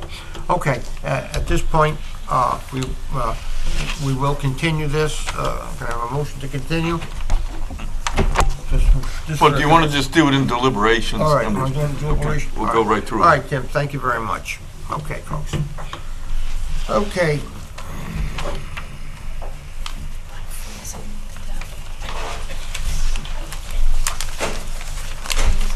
Okay, under site plan, P18-31,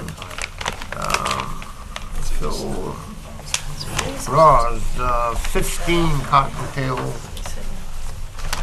Lane, North Haven.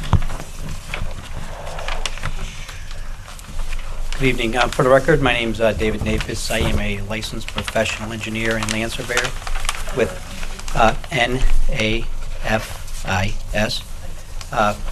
Nafis and Young Engineers, 1355 Middletown Avenue, Northford, Connecticut. I'm here with the applicant, Mr. Bruds. What he's looking to do is it's a 4.3 acre parcel here. It's made up of two parcels that each contain an existing house lot, which is this lot right here and this one up in this corner. What he's looking to do is add 4 more lots to the site. I don't like it. We'll add in about 300 feet of roadway. All these lots will be serviced by public utilities.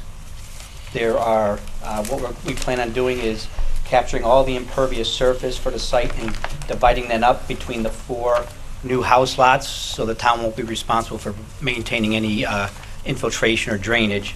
Obviously, those may have to be adjusted when the final houses come in, as if they're bigger or smaller houses. They will be adjusted accordingly. There's not, as far as the way the site goes, is pretty close to being flat, so we're not anticipating any excavating, you know, other than minor to regrading and stuff like that. There should be no importation or exportation of any material off the site. I mean, other than that, they're proposing sidewalks and street trees along the road. There will be to lot 19 Cottontail, we're going to provide a access so they have access to get to the roadway if they like. We can negotiate that with the homeowner where they would actually like it, but Mr. Brudd says it's so fine for them to give them access to the roadway through there. I mean, other than that, it's pretty straightforward. We have some comments from the town staff that we figure that really shouldn't change, that we can address with no problem. So, with Well- that, I, Yeah, I don't have time. The commission has plenty to say about this. There's a few things I'm gonna ask you about, very few.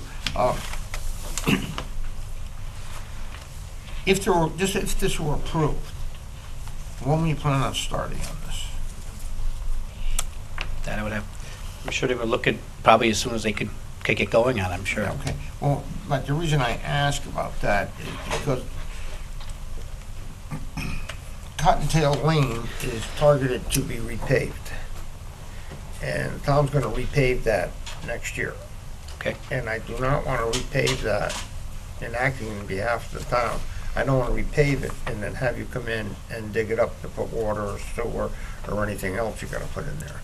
So I wanna be sure that if you're going to bring in the water and bring it, you're gonna have to cut the road up, you gotta do it. Okay, no, that's, I don't think that would be an issue.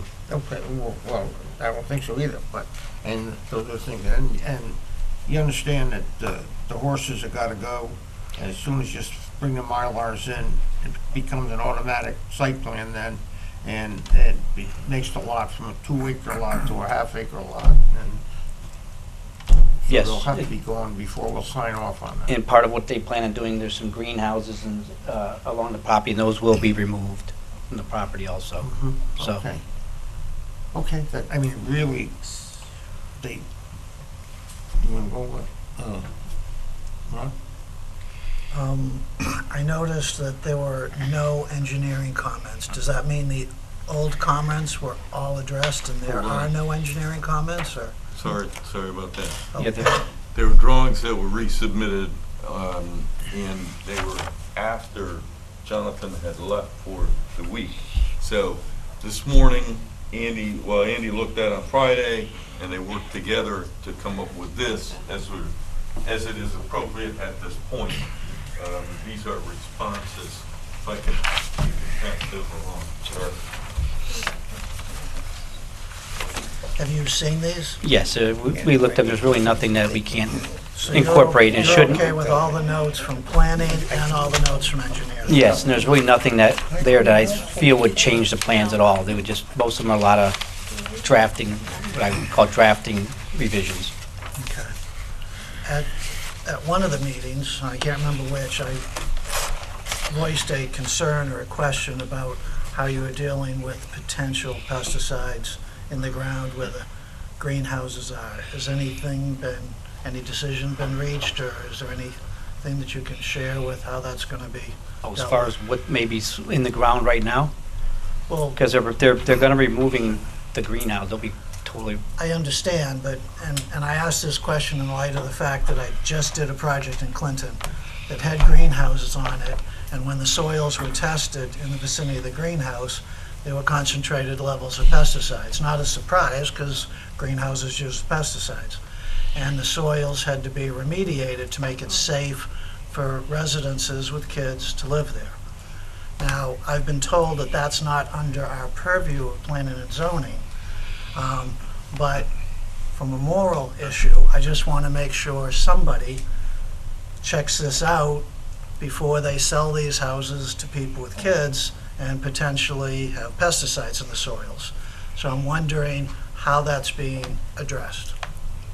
okay, well, I'm sure we can have the soils tested. The main greenhouse is right next to where Mr. Brudd's house is, so I'm sure it would probably be in his best interest to take a soil sample and see if there's any residual pesticides in the ground, sure. And then remove them if necessary. Otherwise, are you saying though that there's 1, there's 2, there's 3 greenhouses, 4 greenhouses where people would be purchasing? Yeah, well, we'd have to take a soil sample from each one of them, see if there's Yeah, anything in the that's- ground at that spot. Yeah, I mean, I'm not a soil scientist or a chemist or anything. I just want to make sure somebody does it before these lots get sold and built on. Sure. Actually, this was a major problem with the project in Montauk on Route 17, on the old Newfield greenhouse there. So it was a problem where the soil had to be removed, actually, to get it out of there. So, Ron bringing this up is certainly warranted. Sure. And if they test positive, we'll have an environmental person look It at it. has to be checked anyways. Sure.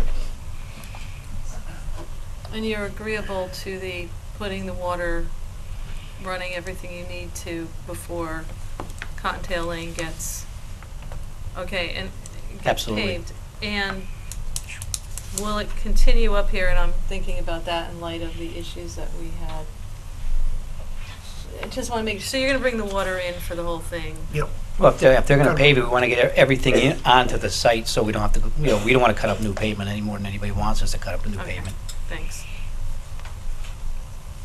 I mean, correct me if I'm wrong, all you care about is not messing up the new paving, right? So the applicant could, if they needed to, just stub it in 50 feet. They could, but I'm thinking of the issue that we sort of have in front of us in a little while. I think maybe we should think about making people bring water in Yeah, we're gonna be talking about that a little bit. early in a project. I'm not sure what you're talking about. No, well, he will. Okay. This project has to have the water. Gotta Because have there's the no water. other There's no place for it to question. get it from. Okay. It's gotta go in first, and you gotta stub it in. Oh, now I know what you're talking You're stubbing into, okay. You're gonna stub this into the lots before you, once you stub it into the lots, then you can do whatever you want. Well, we'll make sure it's on the site first, Yeah, before you touch. as long as Exactly. as long as they get 10 feet off Cottontail Lane, that's all. I'm happy. concerned. That'll Yeah, make him, okay. that's, right? Yes. So, I mean, if for some reason they don't want to develop it for 2 or 3 years, as long as they bring it 10 feet on the line, off, Okay. then we're okay. Good enough. I don't have any other questions. Teresa? No, I'm fine. Okay, Ed? That was mine. Okay, Rich, you got any questions on this? I'm glad they'll test for the greenhouses. Okay. Lou? No problem. No problem. Okay. I have an issue just I'm that sure. I like to really hammer this home. Relative to the horses that are there, you can't file the Mylar until the horses are gone. I don't want to see, we had a problem with some animals a few years back, and it turned into something that went national and viral. I don't want to, They were it's smaller an than the exchange, the subdivision for the horses. I don't want to see there be a political problem for the town with that. If you're acknowledging that, I'm making a relatively big deal about this. We're all set. You can't file a Mylar till they're gone, and And we want Well, them to you go could- to a good You place.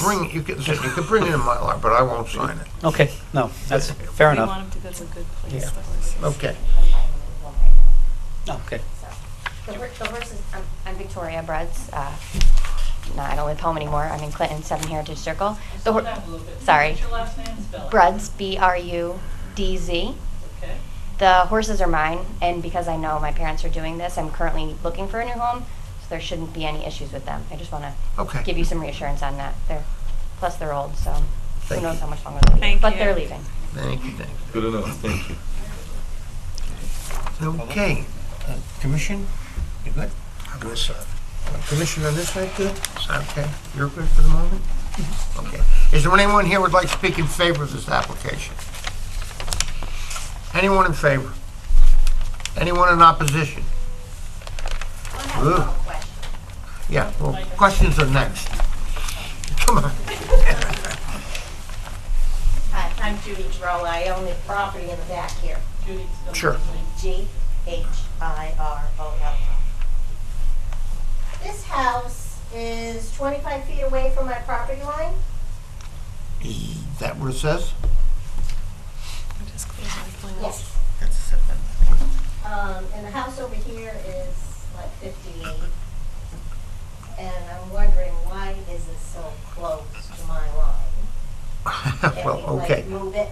Well, the applicant will take that information, and when everybody's done asking questions, he'll address it all for you. Okay. And then the other thing is it possible that I could get like a fence put all along? Okay? And if they won't move this house, is that gonna cause a problem with putting a fence? Because of the distance or anything? Okay, and the reason I ask that is because, you know, my property here is pretty open and I have a vegetable garden and stuff. And I'm afraid these people are gonna use my yard as a dog park. Because that's what's been going on. Okay. Okay, but, this house, unless there's some really, I don't know why they wouldn't be able to move it. Look, let me just clarify something. That's the rear yard setback in an R20 zone, and Yeah, that's I a rear yard. understand that. That's why it's But shown none of as the other that. ones are like that, and this one is 58 feet away. Mr. Nafis, do you know which one she's talking about? Do you want to look at that, make sure you understand? what- Yeah, we're looking at this Yes. part. Right. Right, we, right now, it's because the way the lot's shaped, the front, this is considered the front yard, and this is considered the rear yard, so it kind of narrows the property down.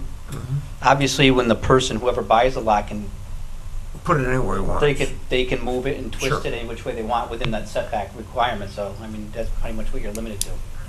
So- Well, I will just add on to that, you know, if that becomes a real issue, you know, whoever buys, if you bought that lot, you could go in and ask for a variance to move it a little bit here or there, if in fact there was something that bothered you. So this is, I mean, the way this house is here right now is necessarily not going to be the way it is. Absolutely correct, yes. These are shown schematically in accordance with the subdivision regulations. They need to show the viability of the lot relative to placing a house on it. They're demonstrating that you could put a house there. So the exact plan needs to come back and be submitted with an engineered plot plan that shows just that lot and shows the specific house that they want to build. So what you see there is a rectangular shape.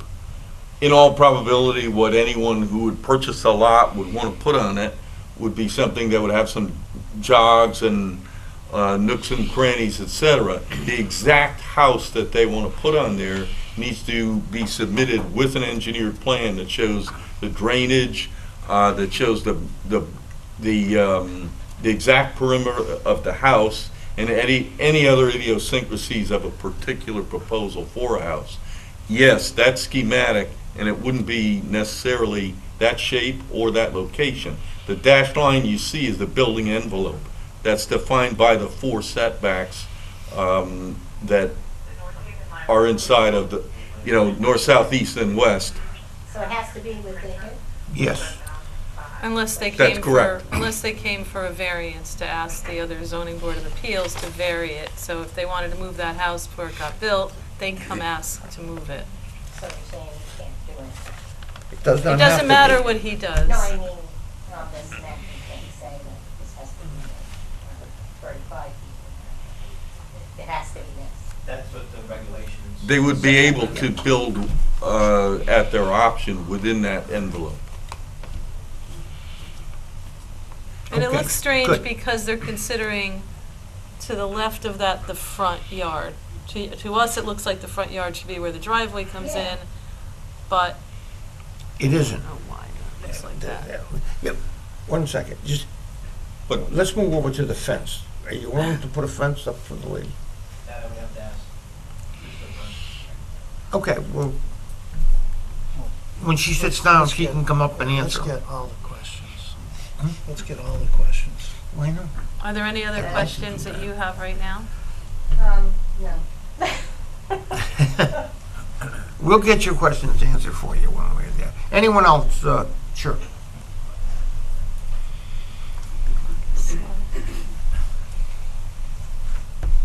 I'm John Casarella, C-A-S-A-R-E-L-L-A. I live at 19 Cottontail Lane.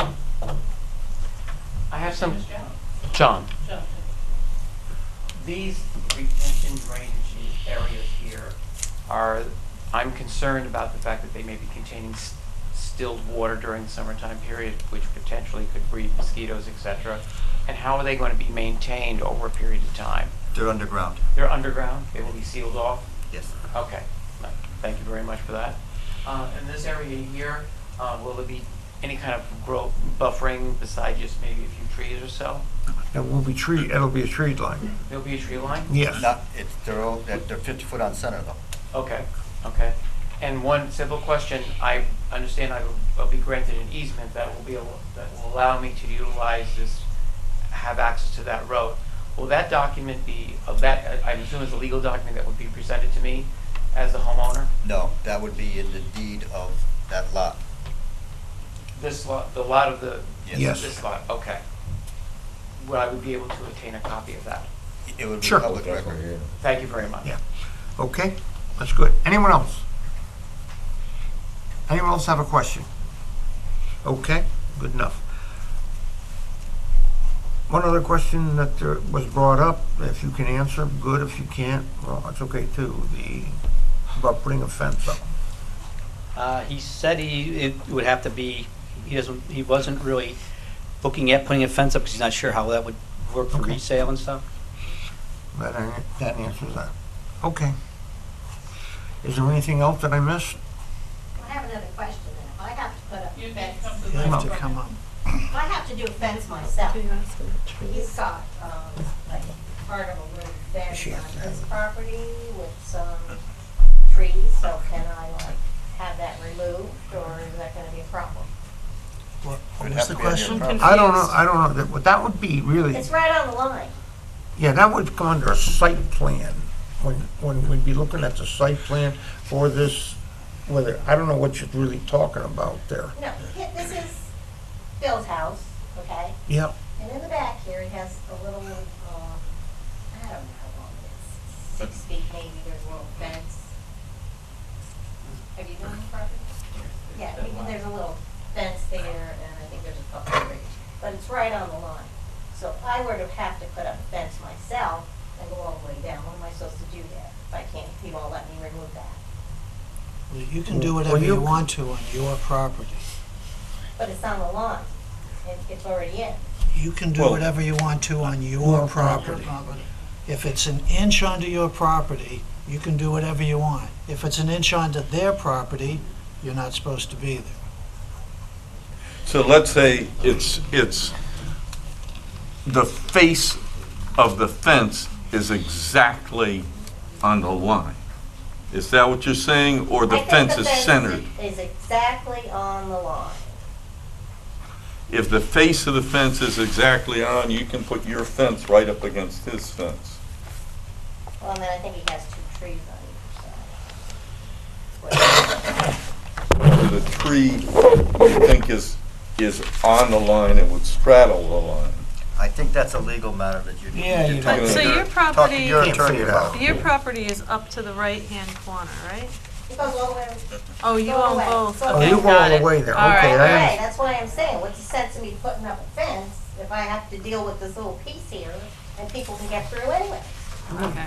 Wouldn't he work that out with you? No, I don't think so. Well, you can set the fence, 4 inches in or whatever it would take, Why should I put my fence in farther? because there's a It's tree in just the a way. little, it's, I don't even know if this is as big as this table.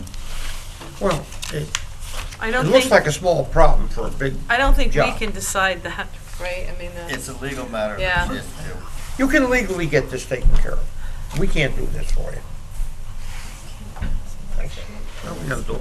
We got the- Yeah, sure. Can I just ask another question? I mean, as far as maybe a buffer area, would your client perhaps consider some trees, some arborvitae, Yeah, something he like he actually that? mentioned arborvitae's along there, yes. Okay. Anything else? Rich? Luke? Ed? Teresa? No, I'm fine now, thank you. Okay, well,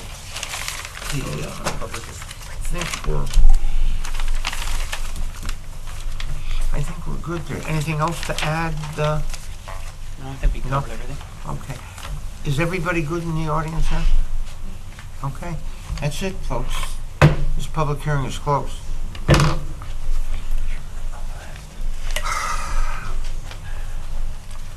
Oh, man, I thought I was gonna get that one. Wait a minute. Got that up. Okay, we got, that was taken. You took that, Pam? You took, P1820 with, okay. Good. Okay, ODFL. Anyone here for, trucking company? Took that.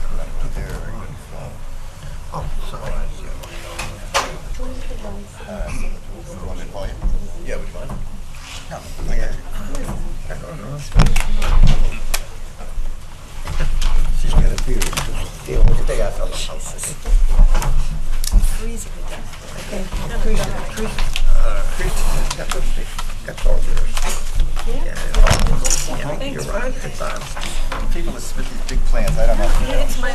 are freezing. Some second? No, that's no, it's all right. Oh, yeah. I have one, and I You want can to give take me a a look chance. at one. Yeah, I was gonna excuse the record. It seems like it turned off now. You don't need to Okay, officially then do I'll it. be. Yeah, I know. He's not a I member. don't- I know about it. Yeah. You have that one sheet that shows that. Gentlemen, folks, please. Good evening. My name is Michael Erickson. I'm with Diversified Technology Consultants. 2321 Whitney Avenue in Hamden, Connecticut. I'm the civil engineer representing Old Dominion Freight Line with their application before you tonight. 1 second, sir. Sure.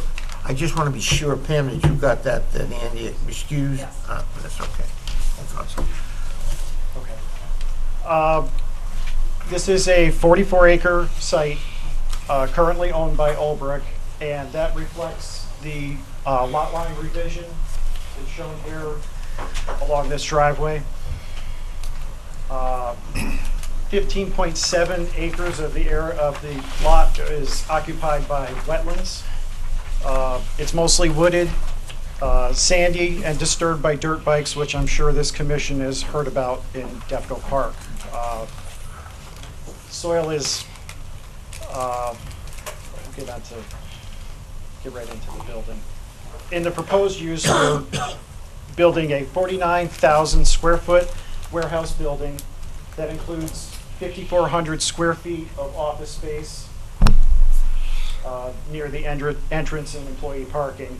There will be 95 warehouse bay doors because this is a trucking facility.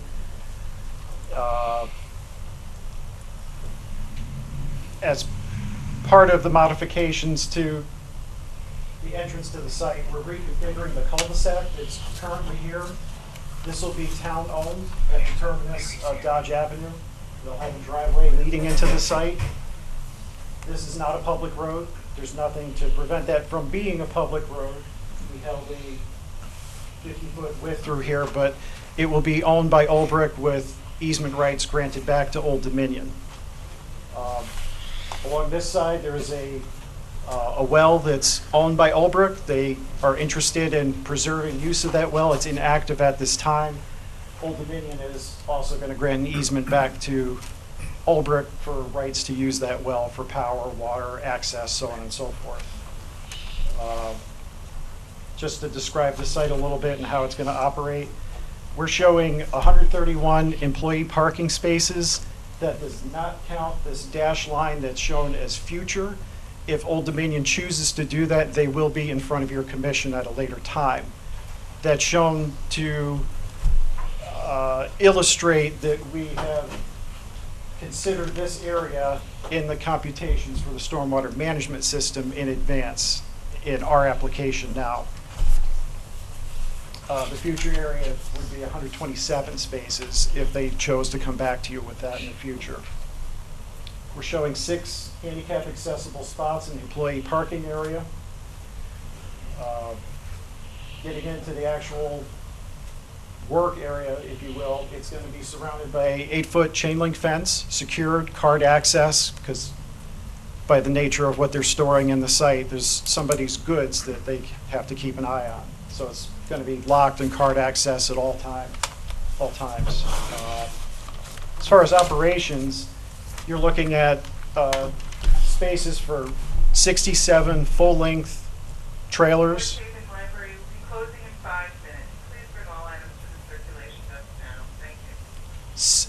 69 short trailers that they could hook in tandem or operate as single. 38 trucks with posts for engine block heaters.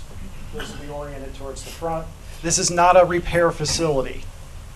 They're not here for maintenance. They do have diesel exhaust fluid and fueling station. That's it. They're not here to service trucks. It's mostly a night operation. As part of this development, we're disturbing 21 acres. And our stormwater will be treated in a train type system, which I'm sure you've heard of before, starting with deep sump catch basins, hoods, and then we're going to have an offline infiltration basin located here, here, and here. And the infiltration basins are sized to infiltrate the water quality volume. Prior to infiltration, there is a sediment forebay. Higher flows will bypass the infiltration using a weir structure into these two detention basins. And through our computations, we showed no increase in peak flow for the 210 and 100-year storms. Utilities, they're all going to be underground.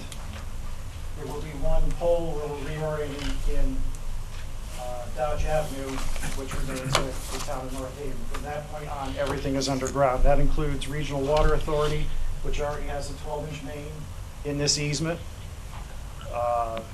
United Illuminating, Southern Connecticut Gas.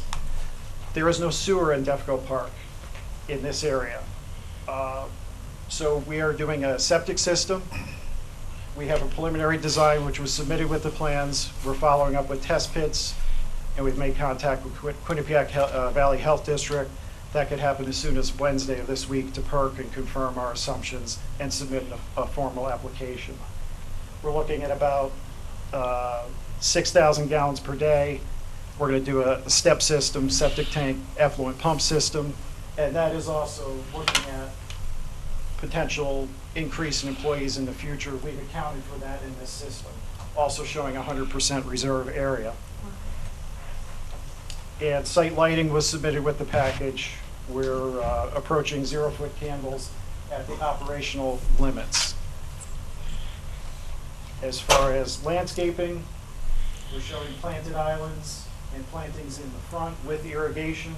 The rest of it is proposed to naturalize. So wetlands mitigation area here, wetland seed mix for the basins. This time I'd like to turn it over to Nick Fomenko with VN Engineers, who could speak a little bit about traffic. Thank you, Mike. For the record, my name is Nick Fomenko. I'm a senior traffic and transportation engineer with VN Engineers here in North Haven. It's Fomenko. All right. I'll try to be fairly brief and succinct in explaining the traffic report that's been submitted to the town. The traffic report that was submitted follows all standard regulational procedures for completing a traffic study. We also understand that by definition, this site, because of the number of parking spaces on site, technically falls within the definition of a major traffic generator by OSTA, which is the Office of the State Traffic Administration, branch of the Department of Transportation. So they will also be reviewing an application for this project. All sites with over 200 parking spaces or 100,000 square feet fall under that definition, just for reference. In fact, the Department of Transportation had provided and insisted that we use traffic volumes from their office for all of the intersections, the study intersections along Route 5. We looked at all the signalized intersections along Route 5 from the exit 13 off-ramp all the way down to Bradley Street. We've also included the intersection of Defco Park and Dodge. It's an unsignalized T intersection, stop sign controlled. And we did collect our own volumes at the unsignalized intersection during the typical commuter peak hour. So with that, we had elevated our existing volumes to some future background or no build, what we call no build, future volumes without the site in place. And what we do, why we do that is because we want to compare a future condition without the development to a future condition with the development. So what we do is we estimate the number of site trips that would enter and exit the Old Dominion site. And to do that, what we did is we actually went out and counted an existing Old Dominion site that's located on Boston Post Road in Orange, Connecticut. It's a little bit smaller, but what we did was took the numbers from that site and we, pardon me, we scaled them up to match the size of the facility that's being proposed here in North Haven. We distributed those site trips throughout the roadway network along Defco Park and along Route 5. We ran traffic analyses at all of the study intersections for morning and afternoon peak hour periods, and we measure operations in a system called level of service. And for anyone who's unfamiliar, just to reiterate, level of service bases their results on a rating scale of A through F. Much like a report card, A is what you want to see come home to mom and dad, F is considered failure. A through D in a town like North Haven, which is considered a suburban environment, A through D are considered acceptable by traffic engineering standards. E and F are considered less desirable or failure conditions. We also look at traffic delays at an intersection that we scale our traffic delays to certain limits to determine those A's, B's, C's, and so on. Based on our findings, with our site traffic added to the roadway network, we are only looking at an increase of, well, we're looking at less than 2% increase to any of the intersections along Route 5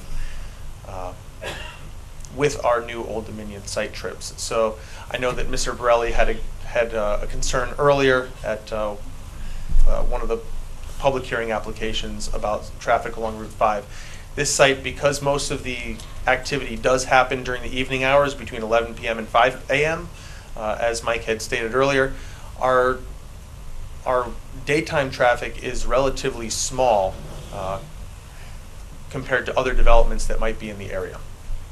We're looking at all levels of service, A through D. We're not going to degrade any levels of service from an A through D to an E or an F. There might be small degradations, however, most of those occur because the threshold is, I should say the delays are increased by a very small margin that crosses a threshold from one level of service letter to another level of service letter. So if you have reviewed the document, you might see a B going to a C. It's merely because an extra second or two of delay was added to that intersection operation. And I had a conversation with Mr. Frederickson about the police department review of our traffic study, and I don't remember the exact words, but it's somewhere in the ballpark of that this development, the traffic related to this development is not anticipated to create an undesirable condition for operations or police operations or something like that. And Mr. Frederickson would be able to correct me with the exact terminology. Well, this is the moment, dear Mr. Frederickson, the above referenced new agenda items and their respective supporting documents have been received and reviewed. As submitted, these items are not expected to impact police operations, and they require no further police comment. Signed, Thomas McLaughlin, Chief of Police. So we can pass those down as well for the record. Just to follow up on comments, just for the record, we received staff comments and we take no issue as presented.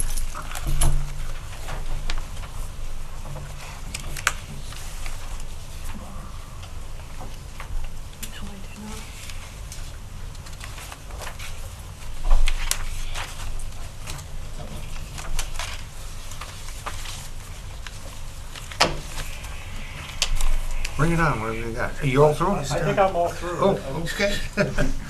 Very good, I'm sorry. He's on. Teresa's on. No, I'm all set. You're all set. My Ed, questions you're are all answered. set. Louis, we'll hold up on you. Rich? No, I'm all set. Go ahead. Yeah, couple of questions. Sure. On the traffic report, I was confused about something. On page 14, section 4.2, you talk about over 100 site trips daily. But then in this chart on the same page, you've got a total of 52 site trips. So I'm confused. One's 100 and one's 52. Which one is it? Sure. The report refers to 100 daily trips. So in a 24-hour period, you'd be looking at 100 trips accessing and egressing the site.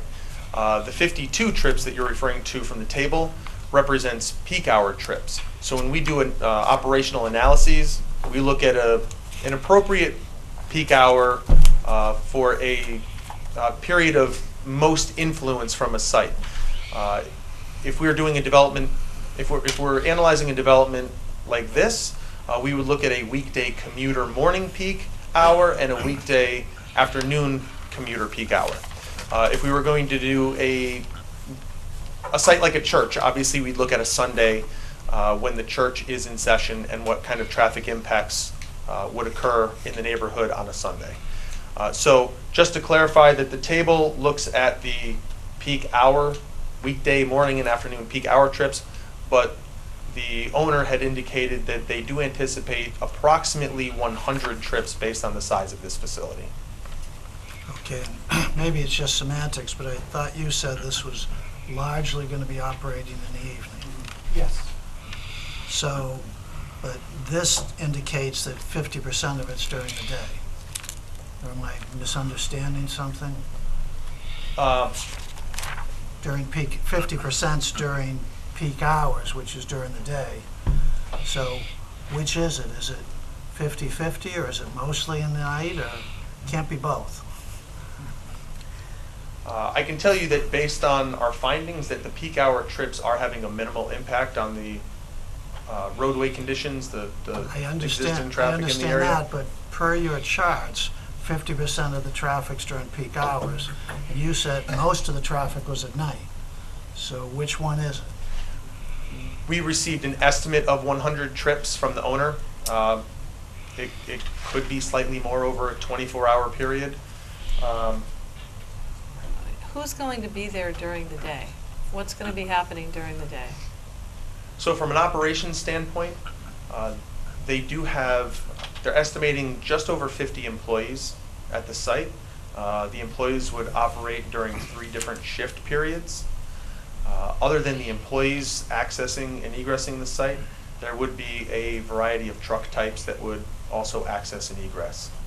Single trailer, double trailer, different Mr. Erickson had explained the different types of parking facilities on site. And did you explain the truck types that were using those? So maybe to clarify a little bit in the disconnect in what we're saying, the operation, a lot of it is a second and third shift operation, but you're getting carryover of the traffic. You're shifting cargo back and forth. From truck to truck. So we're speaking different languages. He's purely in traffic, and I'm talking to the facility itself. So is it fair to say that on gross average, the traffic's spread out pretty much uniformly over a 24-hour period? That's fair, and I think that's what's represented. That's all I was trying to figure out. Right. Okay. Now, a related question, it talks about you're expecting or anticipating 80% of the traffic's going to go out and turn left heading north up to the Tolley's Road exit, and 20% is going to turn south. That surprised me a little bit. If I was, and I will defer to Lou, but if I was a trucker, I'd always want to go turn left and go to Tolley's Road because there's less traffic, less lights, and you get on and off 91 in a flash. Who are these, where are the 20% of the trucks that are going to turn right and head south into the highest traffic part of Washington and all the lights? Where are they going and why are they doing that? Well, it's not necessarily all truck drivers. There is a percentage of the peak hour traffic that is going to be employee-based. And we do assume that there is going to be an employee base that is coming from within North Haven, from points south. So we did allocate some of our traffic to and from the region south of the site. Okay, fair enough. I was assuming you were talking about trucks, so is my logic right that most of the trucks are going to head for Tolley's Road? If I were a truck driver, I would want to use interchange number 13 as well. Because, I mean, the reason I'm asking the question is comments have come up tonight and before about traffic on that section of road, and if we can keep it up to the north side, getting people on and off 91 as quickly as possible, it will impact the rest of the town less, so. Understood. And just to clarify, the percentage change of traffic that's going to be to the south, again, it's under 2% change from what's out there today. I can give you the exact numbers if you're looking for them. but we're looking at less than 1% change of traffic at the location south of Defco Park Road. Okay. Another question. On Plan CS 101, in your legend, you've got something that refers to a water bar. Can you tell me what the heck a water bar is? Sure. When you have a haul road, we'll use that as an example, on your construction site. I'm speaking off the top of my head, I may not get entirely correct, but you'll make a berm of soil or process aggregate or something to that effect at a 45-degree angle. So if you have water that's following along your haul road, every so often you place a water bar and it diverts it off so it doesn't keep growing and getting bigger and scouring. Ron, you deal with trails. It's the same thing. Oh, well, I never saw it on a set of plans before. Oh, it's basically the same thing. So It's this going- is just used during construction? Correct. Okay, I never saw it on a plan Oh, before. that, so- and think of when you're working, building your trails, and No, every once in a while you I put get up. it. Now Yeah, that yeah, you've yeah. explained it, I just never saw it on a set of plans before. Okay. So, okay. What was it, educational? Okay. Well, that's actually a good segue into my last question. Sure. As I hope you're aware, and I hope the applicant's aware, we do have a history of asking applicants with sites that are on the Quinnipiac River, and in this case on Wharton Brook, if they'd be willing to work with the town to develop an easement for trail access along the river. There's a lot of, on the plans that you have, between the wetlands and the wetland setback and the 50-foot greenway Yes, and the 100 flood zone and the 500-year flood zone, there's a lot of lines in those plans. correct. My question is Old Dominion willing to work with the town, and if necessary, the North Haven Trail Association, to develop a mutually acceptable easement along the Quinnipiac River and along Wharton Brook? I'm going to go out on a limb because Old Dominion's not here to speak tonight. But because we've already taken the effort to contemplate how the 50-foot green belt fits in and the site plan, we did some tweaks to fit that in, to be honest. There was a pinch point as we got in Yeah, there. there's two places where it's a little bit tight, but, Yeah. you know. So with that in mind, and the fact that it's a secured fence facility, I think they'd be amenable to something like that, yeah. Okay, They understand the setting of this site. thank you. Okay, anything else? You said 50 employees working in the facility. How many drivers? How many truck drivers working out in our town? How many drivers they have employed? You're asking how many truck drivers work in this building? The truck drivers, it's my understanding that the truck drivers are coming from off-site to, Oh, wait. Freight comes into that facility. yes. At night they strip it, they load it on the trucks that are gonna deliver it in the Connecticut area. How many drivers do that? In other words, how many drivers are gonna leave every morning out of that site? How many vehicles are going to leave every morning out of that site? We are looking at approximately 15 during the morning peak hour. That facility with 100, and how many bays you're gonna have there? 95 bays. 95 bays, and you're only working 15 loads a day out of there? Something Well, doesn't- Not per day, That's peak not per time. day, but just during that, Peak hour. just during that Oh, yeah, peak hour, yeah, that yeah. analysis hour. All day, how many drivers a day are going out of there? I don't have an exact number on how many drivers are exiting throughout the day. Well, A how lot many of the, loads are coming in? pardon? How many loads coming in? Like we had mentioned earlier, most of this activity happens during the evening hours or in the middle of the night. I don't have an exact number.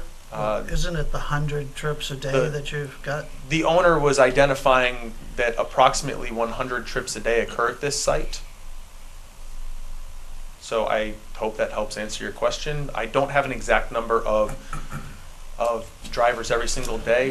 What we do is try to take a snapshot of what we believe will happen, but mostly for analysis purposes, we look at those peak hours because that's what affects a lot of the other on-street traffic when people are trying to go to work and home from work on Route 5.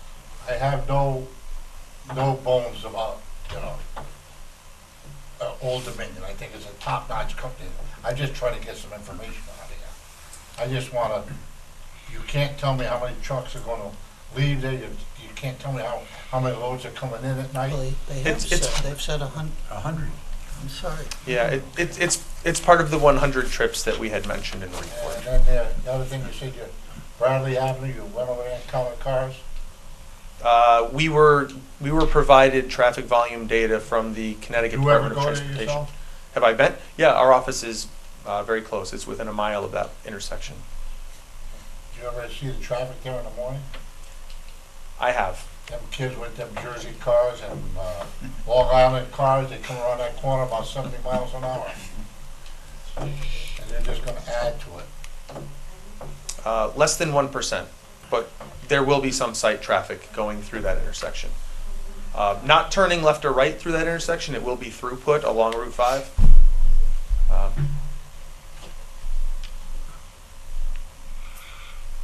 I can't speak to the folks driving recklessly through that intersection. And where are the trucks gonna be registered? I can't answer that. Well, somebody should. Yeah, somebody We got- should answer that. We got 100 trucks there, and you got, let's downplay it. You got 50, say you got 25 drivers driving out of that facility in the morning and coming back to that facility at night. That truck should be registered in North Haven.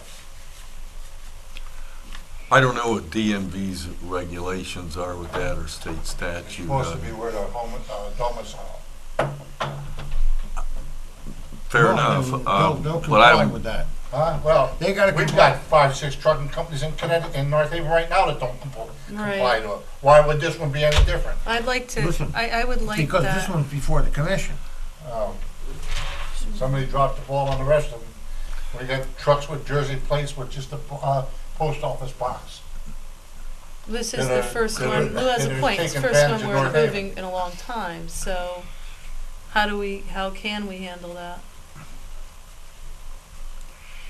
The only time you can do it is when you issue a permit. Right, that's why I'm looking at. we don't issue those permits, so No, I don't know how we would do A that. building permit is what I'm saying. It's gotta be one of the, I don't know what it would take to comply with someone else's law that is not not a part of what we're looking at. Well, I'm you know not what, saying anyone should ignore that, getting off but the subject right now, now they're talking about putting tolls in Connecticut, and we're dropping the balls we could get. If they got 100 trucks working in that facility, that means you got 100 drivers that got kids that have gone to North Haven or some local school system or something. That truck should be paying taxes in North Haven. Who owns the trucks? Does Old Dominion own the trucks or not? I believe they own their own trucks. Okay. so I don't know what what the legal requirement is on that. I wouldn't even presume to know that. We're looking at the facility. I share your concern about those things and what's in it for us. I certainly like to get everything that we're due in terms of taxes. You got $100,000 tractor, it's gotta pay something on taxes. But that's really not what we're here for. I understand what you're saying, and I don't disagree, but that's a tax structure, and if a company is in violation, and our presumption here has to be that ODFL and any company who comes before us will comply with the laws of the land. And that has to be our presumption. We can't presume that they would not. And I don't know what the law is. For all I know, I see every U-Haul truck out there is registered in Arizona. I have no idea. I can't change that per Right, se. it might be where the company is is actually. It may the very well house, be. right. I don't think that that's something that's in our Right. purview. Whatever they get the cheapest. Right. The tax assessor. The boxes and registered all over the country. Right, now I know. Good point though, Lou, good point. Isn't it, don't they have the trailer registered anywhere? The boxes? A lot of and the trailers are registered in Maine because you can register them 3 years at a time. And all you need is a post office box there. Okay. Maine's making a home run on it. All And right. in Tennessee, when you buy a trailer, you buy the marker plate on it. It stays on that trailer, the life of the trailer, no matter where it goes. Okay, well, that must be legal then, so. That's legal. Yeah, But so I mean, what we about- have the option here of saying we want a certain amount of trucks registered in North Haven. But that's, you talk about the I'm not tractors. certain that we do have Tractor. that option. The trailers is hard because they go all over the place. Right, so we're talking about the tractors Tractors. themselves. The tractor would be the biggest nut, Yeah. biggest price, part of the, I wasn't nitpicking on trailers because they're, Yeah, well, because what happens is, they come here, they drop a trailer, and they pick up another one and go. right. But That's the exactly tractors are what they do. different. They're leaving here in the morning and coming back there. I have facility no at night. idea how we would control that. I don't even know if we can. I don't even know if we can. But by all means, I think we can ask ODFL. I think that's something that, that would get referred to our tax assessor, to be vigilant in terms of what they're You're probably proposing. right, but the only way you're gonna do it is when they're looking to do something. After the fact, you're not gonna do it. But the problem is, Well, this commission I'm doesn't have not the sure. authority to do it. That's I'm the not sure problem. what the law is, and I'm not sure that it's anything, I am sure that it's nothing that's in this commission's jurisdiction. So I don't know how one would limit that. And understand, let me tell you, I would be the first to jump on it if I thought we had it.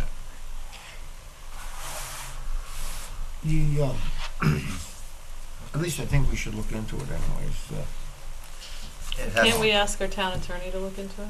Sure. It's actually the town assessor you really want to talk Does to. it? I think so. Jerry John looked into that and know just exactly what was going on. So he would know those He should. rules? Okay. Yes. We should. Okay, so we'll pass that on to Gary John and have him take a look at that. And if he can't do it, then we can talk to Jennifer and have her take a look at it. That's something over a long period of time would bring a lot of money into the town, if in fact we could enforce it. But that would have nothing to do with this. Oh, it's not meant to do Yeah. it. But now is the time to look into it. Now is the time to look into it, we certainly will. Okay, I lost my train of thought. Oh, we're going around I'm just commission. trying to get some more Get back revenue on for the track. town. You're good. I'm good, Yeah. no, it's good. Oh, just one more thing. I Well, appreciate your offer on behalf of Old Dominion to agree to work with the town on the trail. I'd just like to make one more request, and that is that Old Dominion exercise better due diligence than some past applicants have who took many, many years to develop the easement. I think a nice target would be to have it done by the time a CO is issued. That gives you a year to sort it out, so that would be a reasonable request, I think. This will be up and running before a year. Didn't hear that. This will be up and running before a year's out. Fine, all the better. But I don't know whether we can get it wasn't all Cinemark's fault. I didn't mention any names. Well, Easy business. this would be a separate. Okay, anything else from you guys? Okay, That's it? Or we're gonna do it? ODFL, yeah, this is it. Gentlemen, you have anything else to add? No? Okay, very good. Thank you very much. We're all set. Thank you very much. Okay, you want to take a 10-minute break? 5, 10, yeah. 10-minute break, folks. My legs don't want to. Yeah. Oh, no. Yeah, we're on. Okay. Okay, folks, we're back from our short break, and we're going to continue along. Before we go into deliberation, under other, we have Pine Hill Estate subdivision. And what is that in regards to, Alan? We have someone here for that? Yes, we do. You do.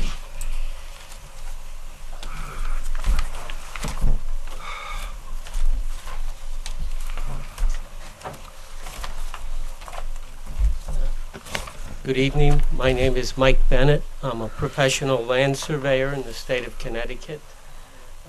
And I'm here to represent Pine Hill Estates LLC with respect to bond release and road acceptance within the Pine Hills subdivision. I believe we submitted a package to the land use department. You did. That kind of outlines the history of the project over the years. Houses were constructed between 1995 and 2007.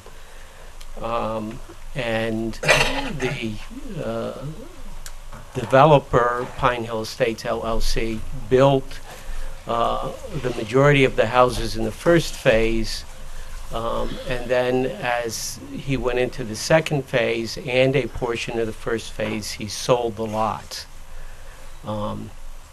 At the time they sold the lots, they had in their contract that those people buying the lots or the developers buying the lots were supposed to install street trees, which they have not, which they never did in the majority of the lots. We have been talking with town staff for years, trying to resolve this. Each year, Pine Hill Estates renews their bond. They have a $50,000 bond remaining on the project.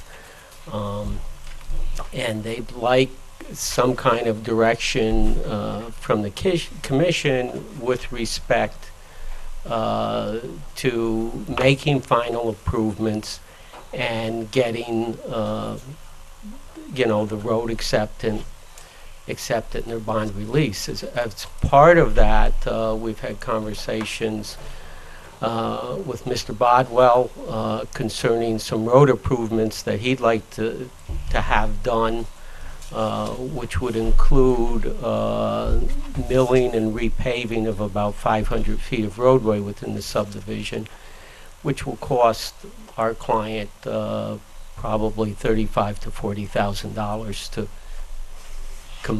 complete that.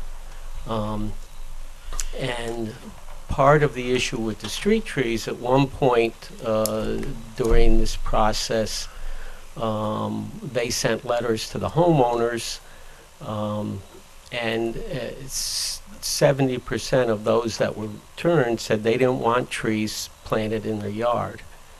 And at that point,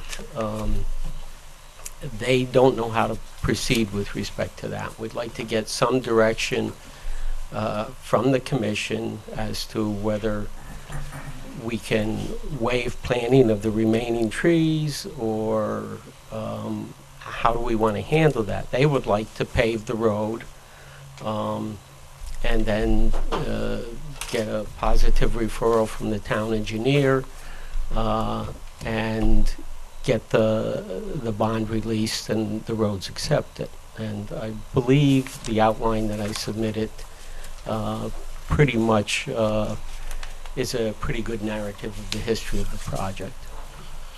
Okay. Jonathan? Yes,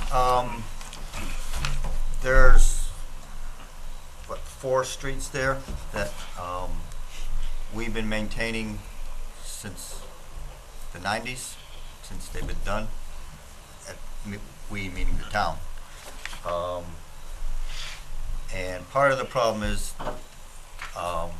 well, there's several problems. One, we don't get them accepted as town roads. They don't go on the town road list, and therefore we don't get the funding for the additional work that we're doing on those roads.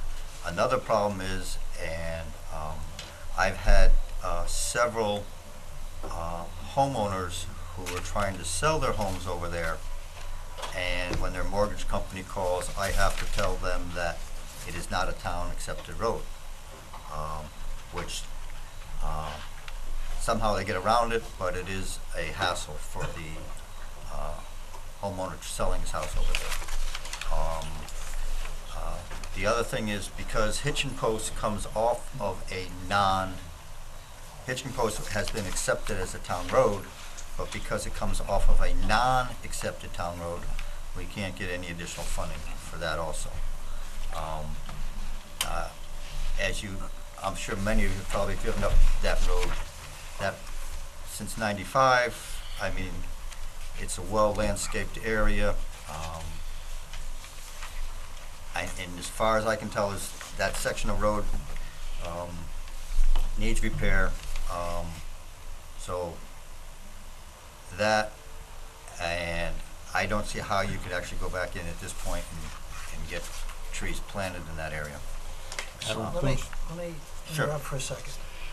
Are somehow the issue of the roads and the trees combined, or are they two separate issues, or I'm confused about that? They're combined, because right now we're holding a $50,000 bond. It was a much larger, obviously, over the years. It got reduced over time, because basically all that was left was basically some trees and some minor stuff that's been taken care of. Without releasing the bond and getting that taken care of, we have to get the owner of the road, which would be the Pine Hill, whatever they call them, LLC, to deed it over to us. And why would he deed it to us if we're still holding $50,000 now?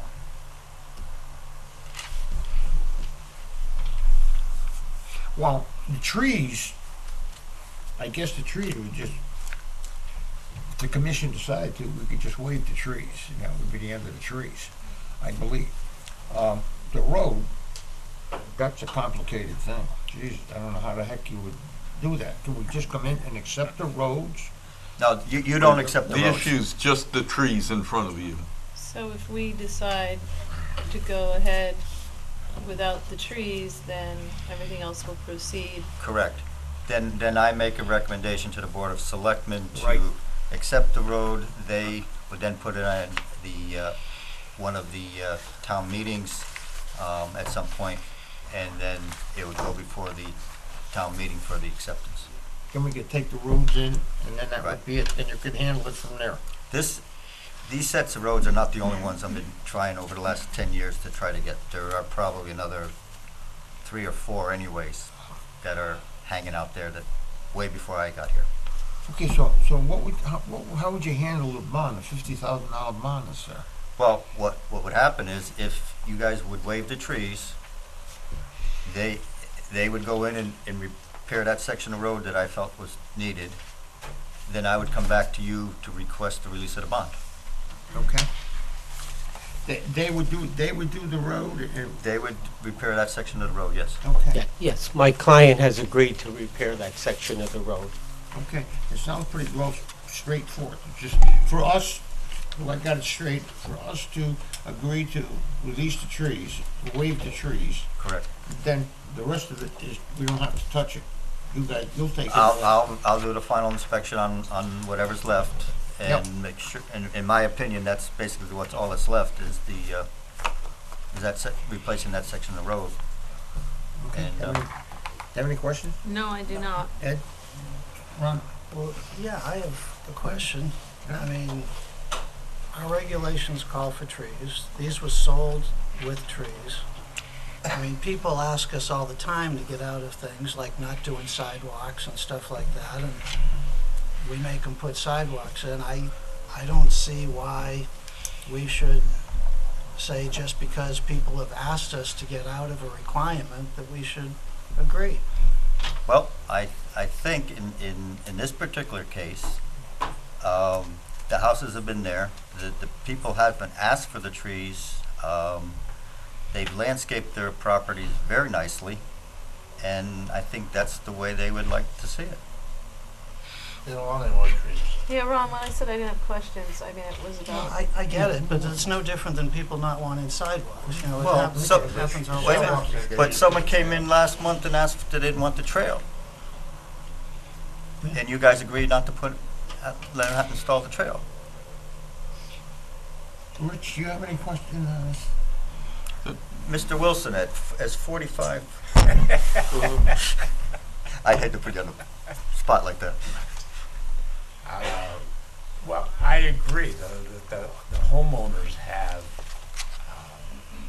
landscaped their yards, and to have them, I mean, I would like to see trees, but I can understand why the homeowners will be upset to get their yards ripped up. I do think the road needs to be fixed, but I could see at this part, if it was a new street and the homeowner didn't want it, well, that's different. Right. Okay. I could see it being wavered now. Well, Okay, the that's good. problem is there's a catch-22 here in that we're holding $50,000 to the developer's bond, and he doesn't own the properties anymore. He doesn't own them. He sold the properties, and he doesn't have the right to make the improvement that's required by the regulation or by the approval. So they're kind of in between a rock and a hard place, if you will, and they no longer really have control of their destiny. If we've been holding a $50,000 bond for many years, and they don't have the ability to put the trees in. So they're trying sort of desperately to break the logjam, if you will, with something. But You're saying so legally they can't say, come on my property and put a tree on it? That's correct. So. If you didn't want that tree, how would you allow them to come on your property, I mean, dig up your property? Unless this is wrong, it says that the properties were sold with the agreement that the homeowners would put trees in. They were sold to, in many cases, developers, with the agreement that the Tomato, developers. I mean, people but- were supposed to put Right. trees in, and they Correct- didn't. correct, Now they're and- asking to get out of it. so- They built the house, they got a CO for the house, and they sold the house. So that's what. You know, it may It should have happened at be the time of the CO. a process Right. where Right. there should be an before I inspection got at the there. time of the CO and say, are the trees in there? I know that. And at that point, then there should be a decision by the town possibly to hold up the CO Well, and that's stuff. kind of what, I mean, I think the commission needs to talk about that, because to give, we've encountered this several times in several different iterations, that we're giving COs out without, I don't think, things that are supposed to be done being done. That would have been the way to fix this. No CO unless we see you meet all of the requirements. So we have to figure out a way to address that. That's, I mean, I this'll don't just think, keep excuse me, happening. I don't think that's, I think what you need to do is to direct it to your zoning enforcement officer who has to sign off on the C of O. Right, right. No, I'm I not mean, saying we can do anything, but I'm But saying that- we that- need to have that discussion. That would be the procedure that you'd be looking to do is to. Well, and I think our staff has to communicate that to developers loud and clear Right, at the beginning. but at this What point. are you looking at, Pirelli? We're not talking a bathroom or kitchen But sink. it or doesn't something. matter. We're talking a damn tree.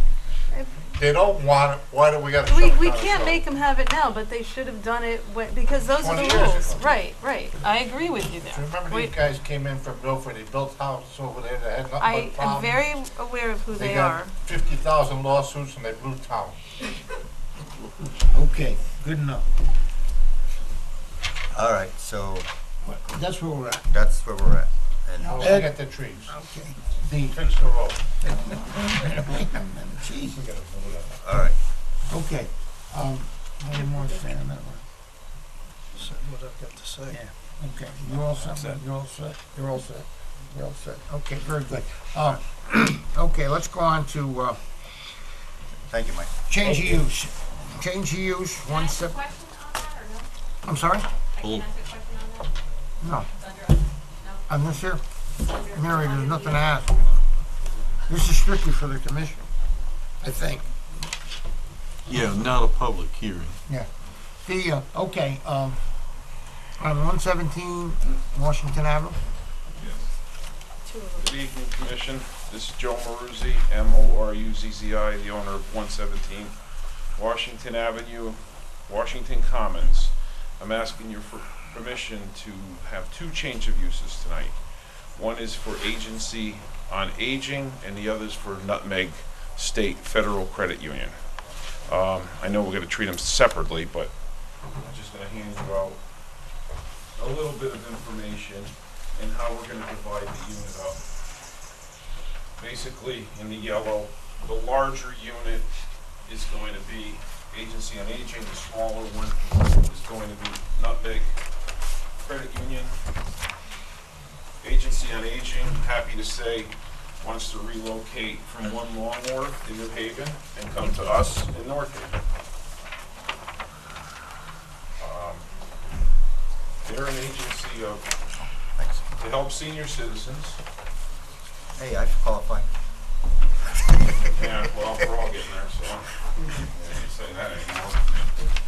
And they help senior citizens stay in their home and avoid convalescent homes, and how to operate and just perform daily functions, whereas they're able to, and to avoid any kind of rest time. So basically, most of the, they don't get very many senior citizens visiting. Ted has told me about anywhere from 5 to 10 people a day will visit the facility. Mainly, the employees of Agency on Aging go to people's homes and try to help them stay in their home to avoid other places. And that's, in a nutshell, that's pretty much what they do. And it's a great thing. It helps. It saves the state a lot of money, and instead of people going to a convalescent home. Not much else to say. It's a great agency. Nutmeg Credit Union, they want to come to the plaza. They're just a typical credit union, and they're also going to bring in DMV renewals, license renewals, which is desperately needed to avoid the Department of Motor Vehicles. AAA lost it, as we all know. Nutmeg is the one that's getting the right and the licensing from the state to come in and renew your license. It's a terrific thing. We're going to have it in North Haven. Do they have that yet? They have one in Milford. Their deal is sealed, Nutmeg? I honestly need your approval tonight because time constraints. If we don't get it, I lose them, honestly. Both of them. The Nutmeg is part of the state before the old government leaves, so they have to be up and running by the end of the year. And the same goes for Agency on Aging. I have to have them up and running in January.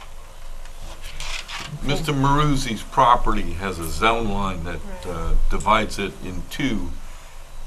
The Agency for Aging would straddle the line, and it doesn't matter because the use is permitted in both zones.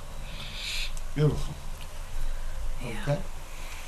Thank you. You all set? Thank you. Yeah, I just want to say thank you for coming too. As the owner, it makes life much easier Thank you. for us. It's better. Yeah. And you guys have been great. Yeah. Thank you very much. Ali will return. Thank you. Okay. Okay, can I get a motion to go into deliberation? Make a motion. I'll second that. All in favor? Aye. Okay. Okay, first thing up is I'd like to get an approval on 404 Washington Avenue, P1820S. They did just about everything that was asked by the commission, and the whole thing looks pretty nice. And they agreed to work with the neighbors in the back. That has nothing to do with it, but it seems to be okay. To me, I'd like to get an approval I'd like to get a motion to approve that. Would anybody like to make that motion? Would you, I'd like to make a motion with conditions. What conditions? Well, do you want to talk about it before or after the motion's made? Well, I'm going to talk about it right now. Okay. I'm in favor of the application, but I think we need to address possible, and I'll be asking staff on this about whether or not we need a separate bond just for the plantings or not. That seems to be one of the big concerns about the integrity of the planting bed along the back, which I get. We've never done that before. I know. It's always been included within the bond. Okay. Total bond. Well, as long as we have enough bond that we can make sure that that planting bed is adequately maintained, I'm okay with that, but I just wanted to So make sure. how do we ensure if it's included with the other bond? How do we ensure that? It's not the other bond, it is a bond. I mean, the bond, okay. Because. You'd make a part of your motion the acceptance of their volunteering to bond the buffer. Well, it's gonna be bonded anyways. You The don't whole need that. project's going to be bonded. Okay, so I'm gonna jump in here. They said they were gonna do things prior to Well, that's a starting. separate issue. All right, okay, so It's we're not related, talking about but that. it's- So- I'm assuming you're talking about all the landscaping on the site. You want a separate, you wanted a separate bond. No, just I'm for not that. saying I want one.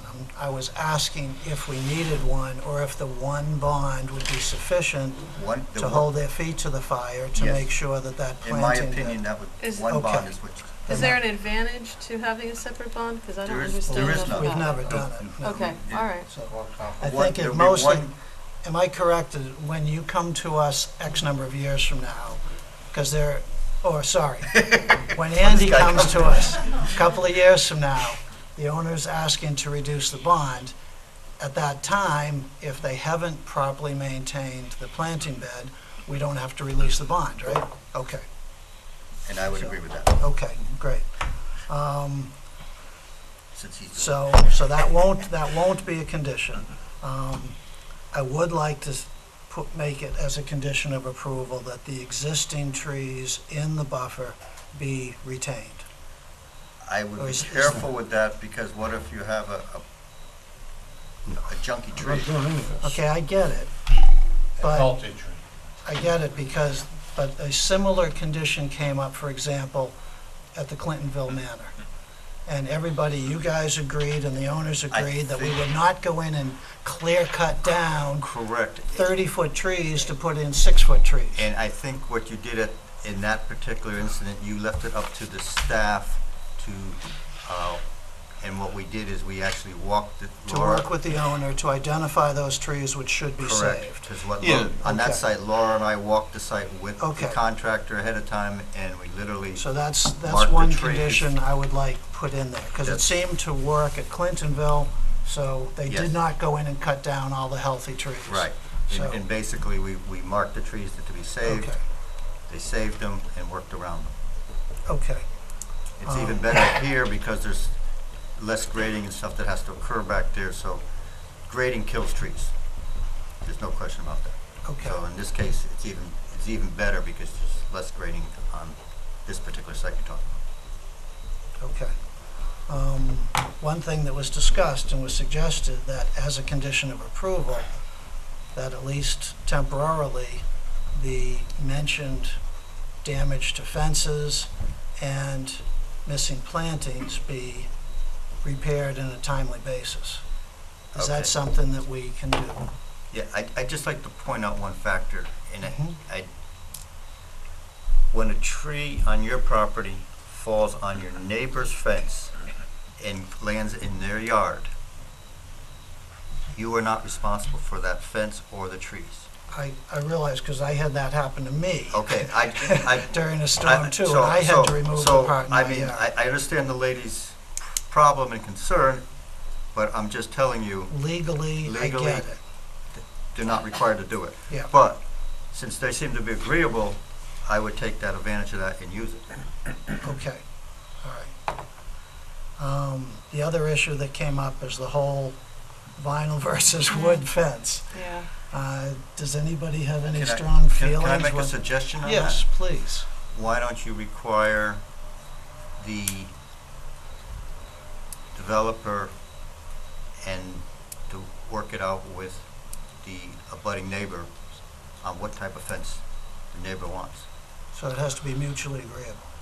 Well, I don't know. I How don't know if do they, we- I know Teresa's shaking her head. That Wait a minute. seems, Well, seems like a landmine. We can't go wood, vinyl, wood, vinyl, wood, vinyl. I think you gotta make a I thought that was decision. very nice. Okay, I think you can lousy idea. specify. Lousy idea, all right. what- I think you can specify what do you want. What do you want? So, I mean, I like vinyl. well, but I know, but have you gone over to the flats and seen it? And, you know, and again, that gets into, I'm having a problem, when we have these developers backing up to residential, what is gonna be what's gonna make them maintain that? What's making the flats, obviously the flats aren't doing it, and how do we make them do that? Because you gotta talk to your Enforcement. CEO and get, Well, that's, I'm thinking, I mean, wood is easier to replace those pieces, it Yeah. just is.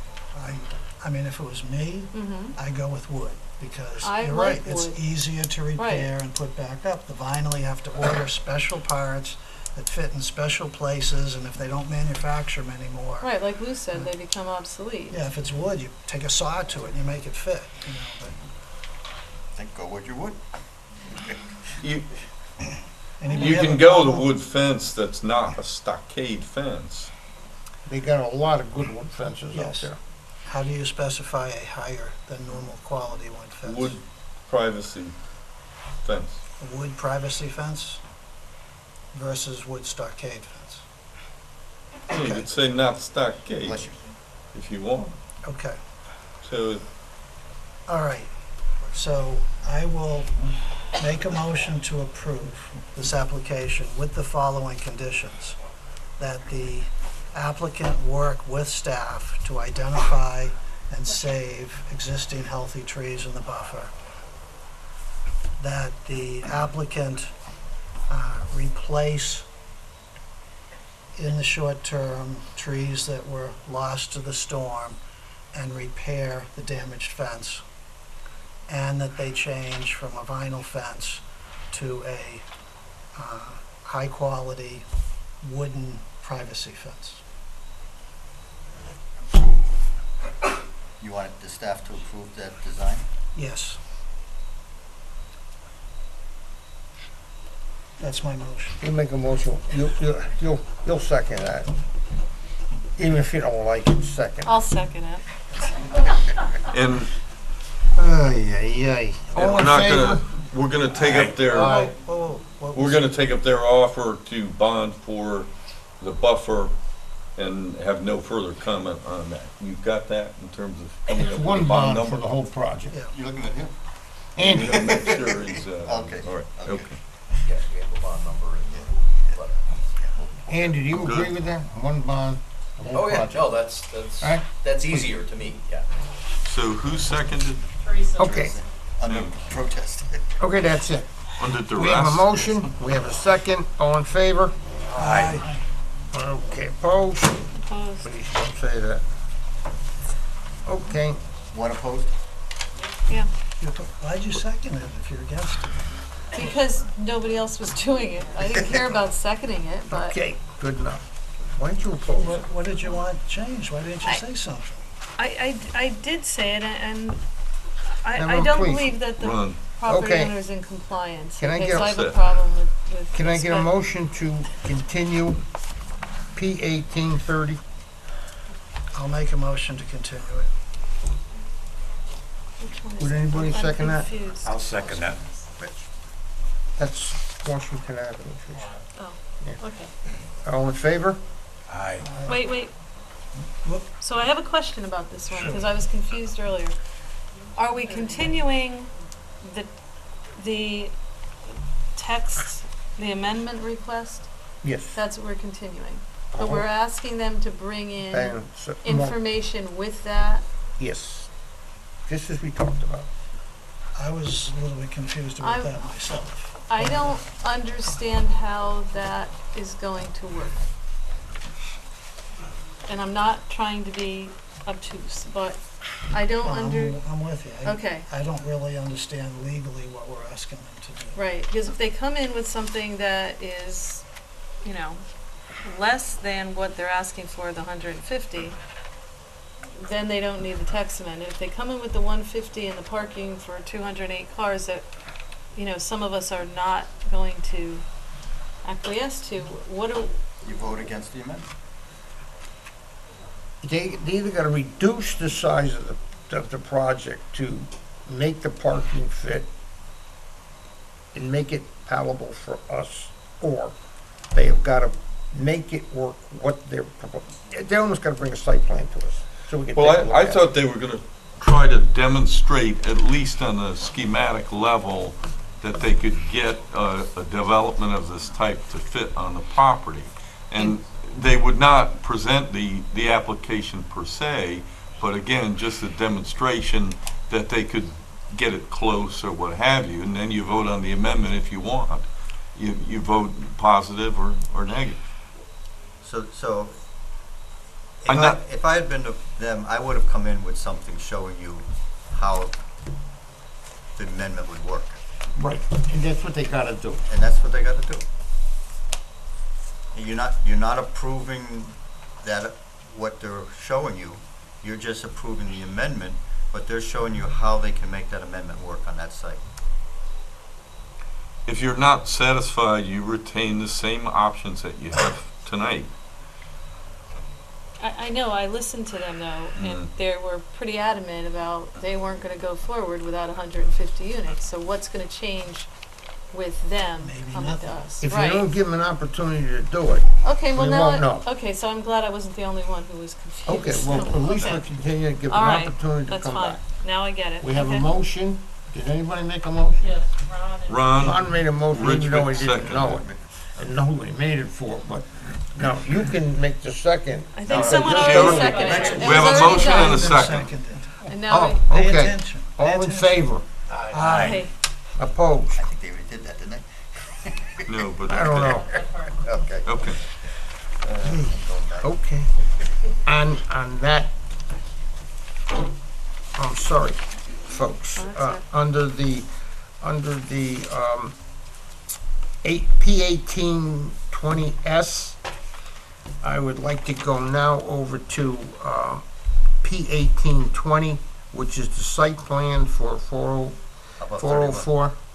I'm sorry? No, I'm sorry. 404 Washington Avenue, which we did not vote on. Can I get a motion to accept the site plan? I'll make the motion with the same conditions. I'll second it. All in favor? Aye. Okay, very good. I see what you're doing. That's out of the way. Now, we are now to, That was a 4-1 vote also, or 5-0? It'll be 5-0 since I'm already over. P1831, please. I make a motion to approve. I'll second that. God, no conditions? Well- Holy Moses. No, we need to. All in do- favor? Would you like some conditions? Hold on a Well, second. wait, I think we did. Who seconded that? I second it. No, wait a minute, folks. We had a motion and a second. Do we have a motion and a Yes. second? I'd like to note that it calls for trees at 50-foot intervals. Duly noted. Ellen, I want, On private property, not on the town. And the only thing that you're gonna Andy, or- potentially do was to, I guess, to take them up on their offer to extend the water beyond the curb line so that the road could be repaved Should that be And a- within 1 So year. that- Should that be a And sewer. condition of approval? yes. Yeah, Okay. so we're gonna And make that a sewer. condition of approval. Yeah, Thank that's you. got it. Okay, so that we want to put that in there, and the rest of it is okay. We just want to bring the water in and bring the stub into the lots. And city sewer. And the sewers. Not to the lots. All utilities. Just off the Just- street. Off the Just street. so they can pave the Off- street. off- Yeah, so they can off pave town content. property. Exactly. Okay, very good. We have a motion and a second. You have that, Pam? All in favor? Aye. Opposed? Okay. Are you skipping Kings Highway on purpose? Kings Highway was the No, second. I'm going here. I'm going here. I'll get that, baby. Okay, just ask. Yeah, that's on purpose. Okay, let's get down to Old Dominion. Old Dominion is a, Yes. yeah. It looks pretty much straightforward to me. If I can get a motion to approve, I mean, all the talk that we did about the trail and stuff is all, they will address that stuff and see what they can do, but we need to approve this straightforward if we can. Can I get a motion to approve Old Dominion, P 1834? I'll make a motion to approve. Can I have a Second. Okay, I have a motion and a second. All in favor? Aye. Opposed? Very good. Okay, now we get down to Pine Hill Estate subdivision. You're skipping Kings Highway? Yeah, I'm skipping that. Okay. Yep. That's gonna be a little sticky. So, I would like to, I'd like to talk about this, all right, let's do that one. Pine Hill Estate subdivision. I would like to get a motion to accept the, accept what is that, an association wants to do and not put the trees in. And then Jonathan can go ahead and take care of the roads. So if I can get a motion to waive the tree plantings on all those houses there, and we all know why, because everything is finished. And then we can go ahead and get this thing wrapped up. Can I get a motion from? I'll make a motion. Hold on a second. Yeah, I can. You can't. Anybody else? I'll make a Mitch? motion. Okay, Teresa makes a motion. Okay, can I get a second? I'll second it. Okay, all in favor? Aye. Opposed? Aye. Okay, 4-1, Ron's opposed. Okay, No, Ron just, no, he's opposed. I voted you opposed. opposed. He's okay. opposed. No. Okay, Washington Avenue, we have a change of use of 117 and 117. One is the agent on aging. Don't we have to do these individually? Yes. I'm gonna do them into agent on aging and, I'll make a motion to approve the Agency on Aging change of use. okay, can I have a second? I'll second it. All in favor? Aye. Okay, all opposed? Okay, and the other one is Care Network Link. Can I get a motion to approve that? Nutmeg State Financial, I'll make a motion to approve that. Okay, second? I'll second it. All in favor? Aye. Aye. Okay, opposed? Why don't you do the minutes while you're No. avoiding the other One one? second. I want to go back now. You only got the minutes to do, so I want to go back to do P 1828 Kings Highway, Blue Hills Road. And that is where they, has been carried over, where they went ahead and put the water into one house, I believe one house, and they failed to do what was approved on the site plan, which we did approve. We approved the site plan with the water being brought from across the entire front of the lot. And we approved it that way.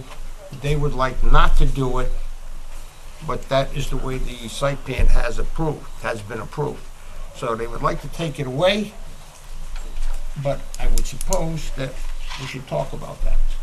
What do you think, Rich?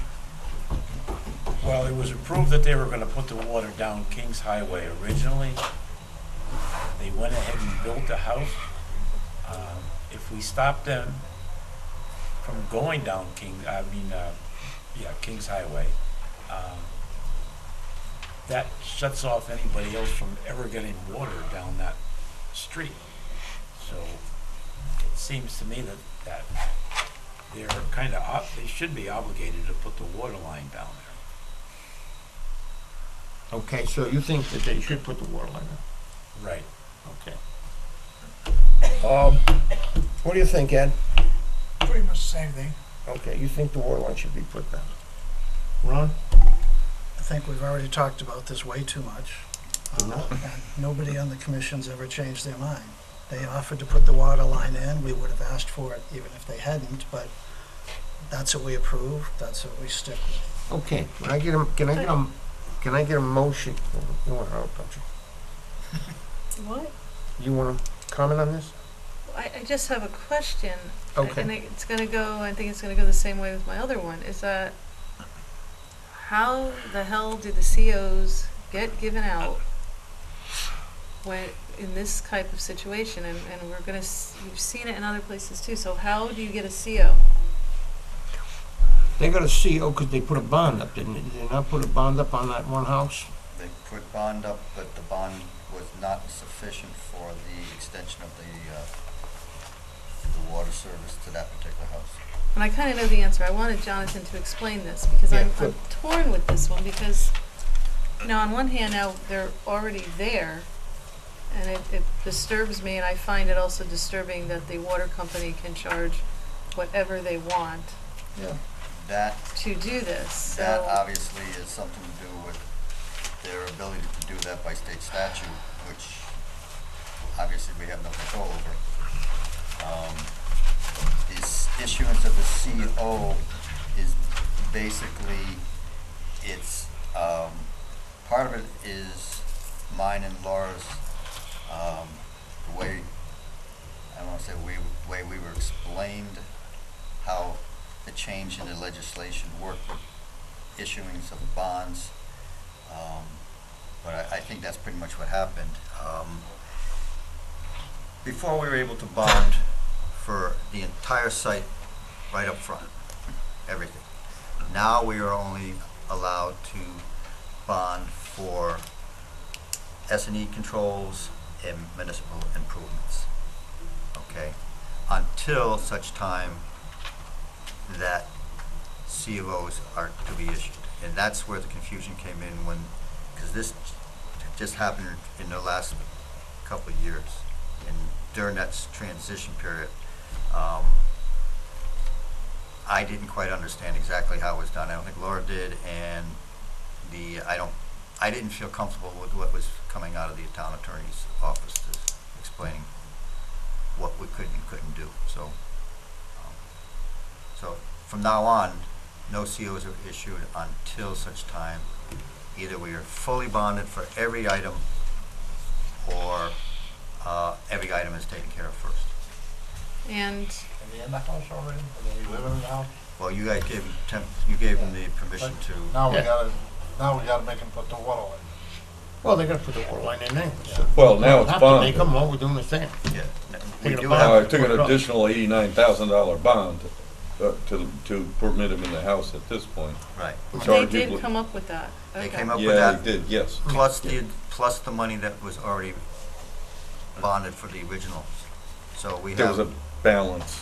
right, they had so we have enough money to cover to pull that bond if we have to. Yeah, I just want to say one more thing. I'm just curious, because now I understand a little more what Jonathan's telling me. And, you know, is there anything else our town, and we'd have to go to the town attorney or whatever and think about it, staff would think about it. How do other towns handle this? Do other towns put additional Up front, you mean? upfront requests, conditions, whatever? I'd like to look at towns like Ridgefield. They can't. It's a state law regarding those improvements, but where you control it is at the C of O. So until they get occupancy, you have a very limited ability to bond. But the key is to catch it prior to the occupancy. Okay. So Which that's, we I think are that was now the doing. critical problem. Okay. Good? Yeah, thanks for the explanation. Okay, all right, good. I have a motion, we have a motion. Okay, and we have a second. We need a motion first. Wait, you do not have a We motion. don't have Oh, anything. that's right, sorry, Okay. I was wrong.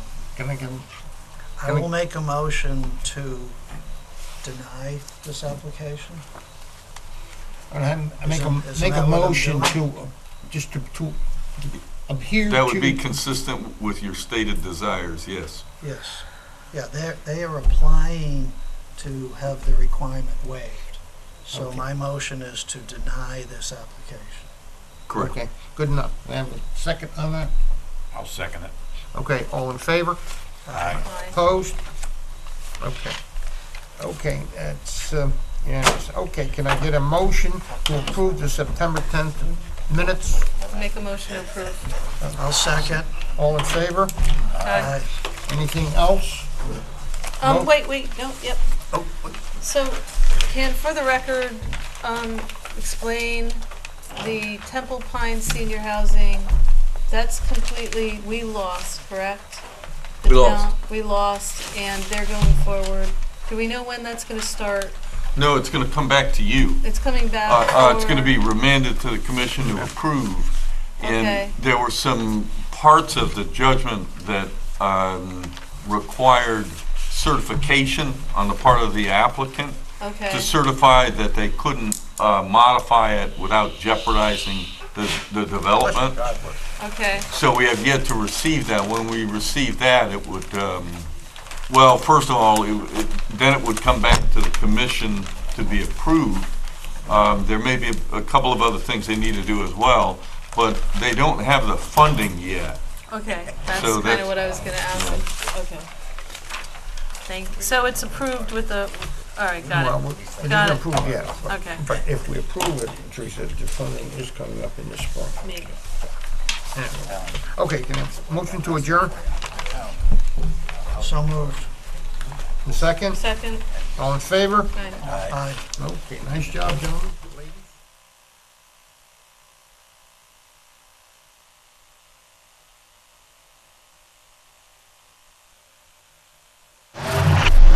The preceding program is brought to you in part through a grant from the town of North Haven.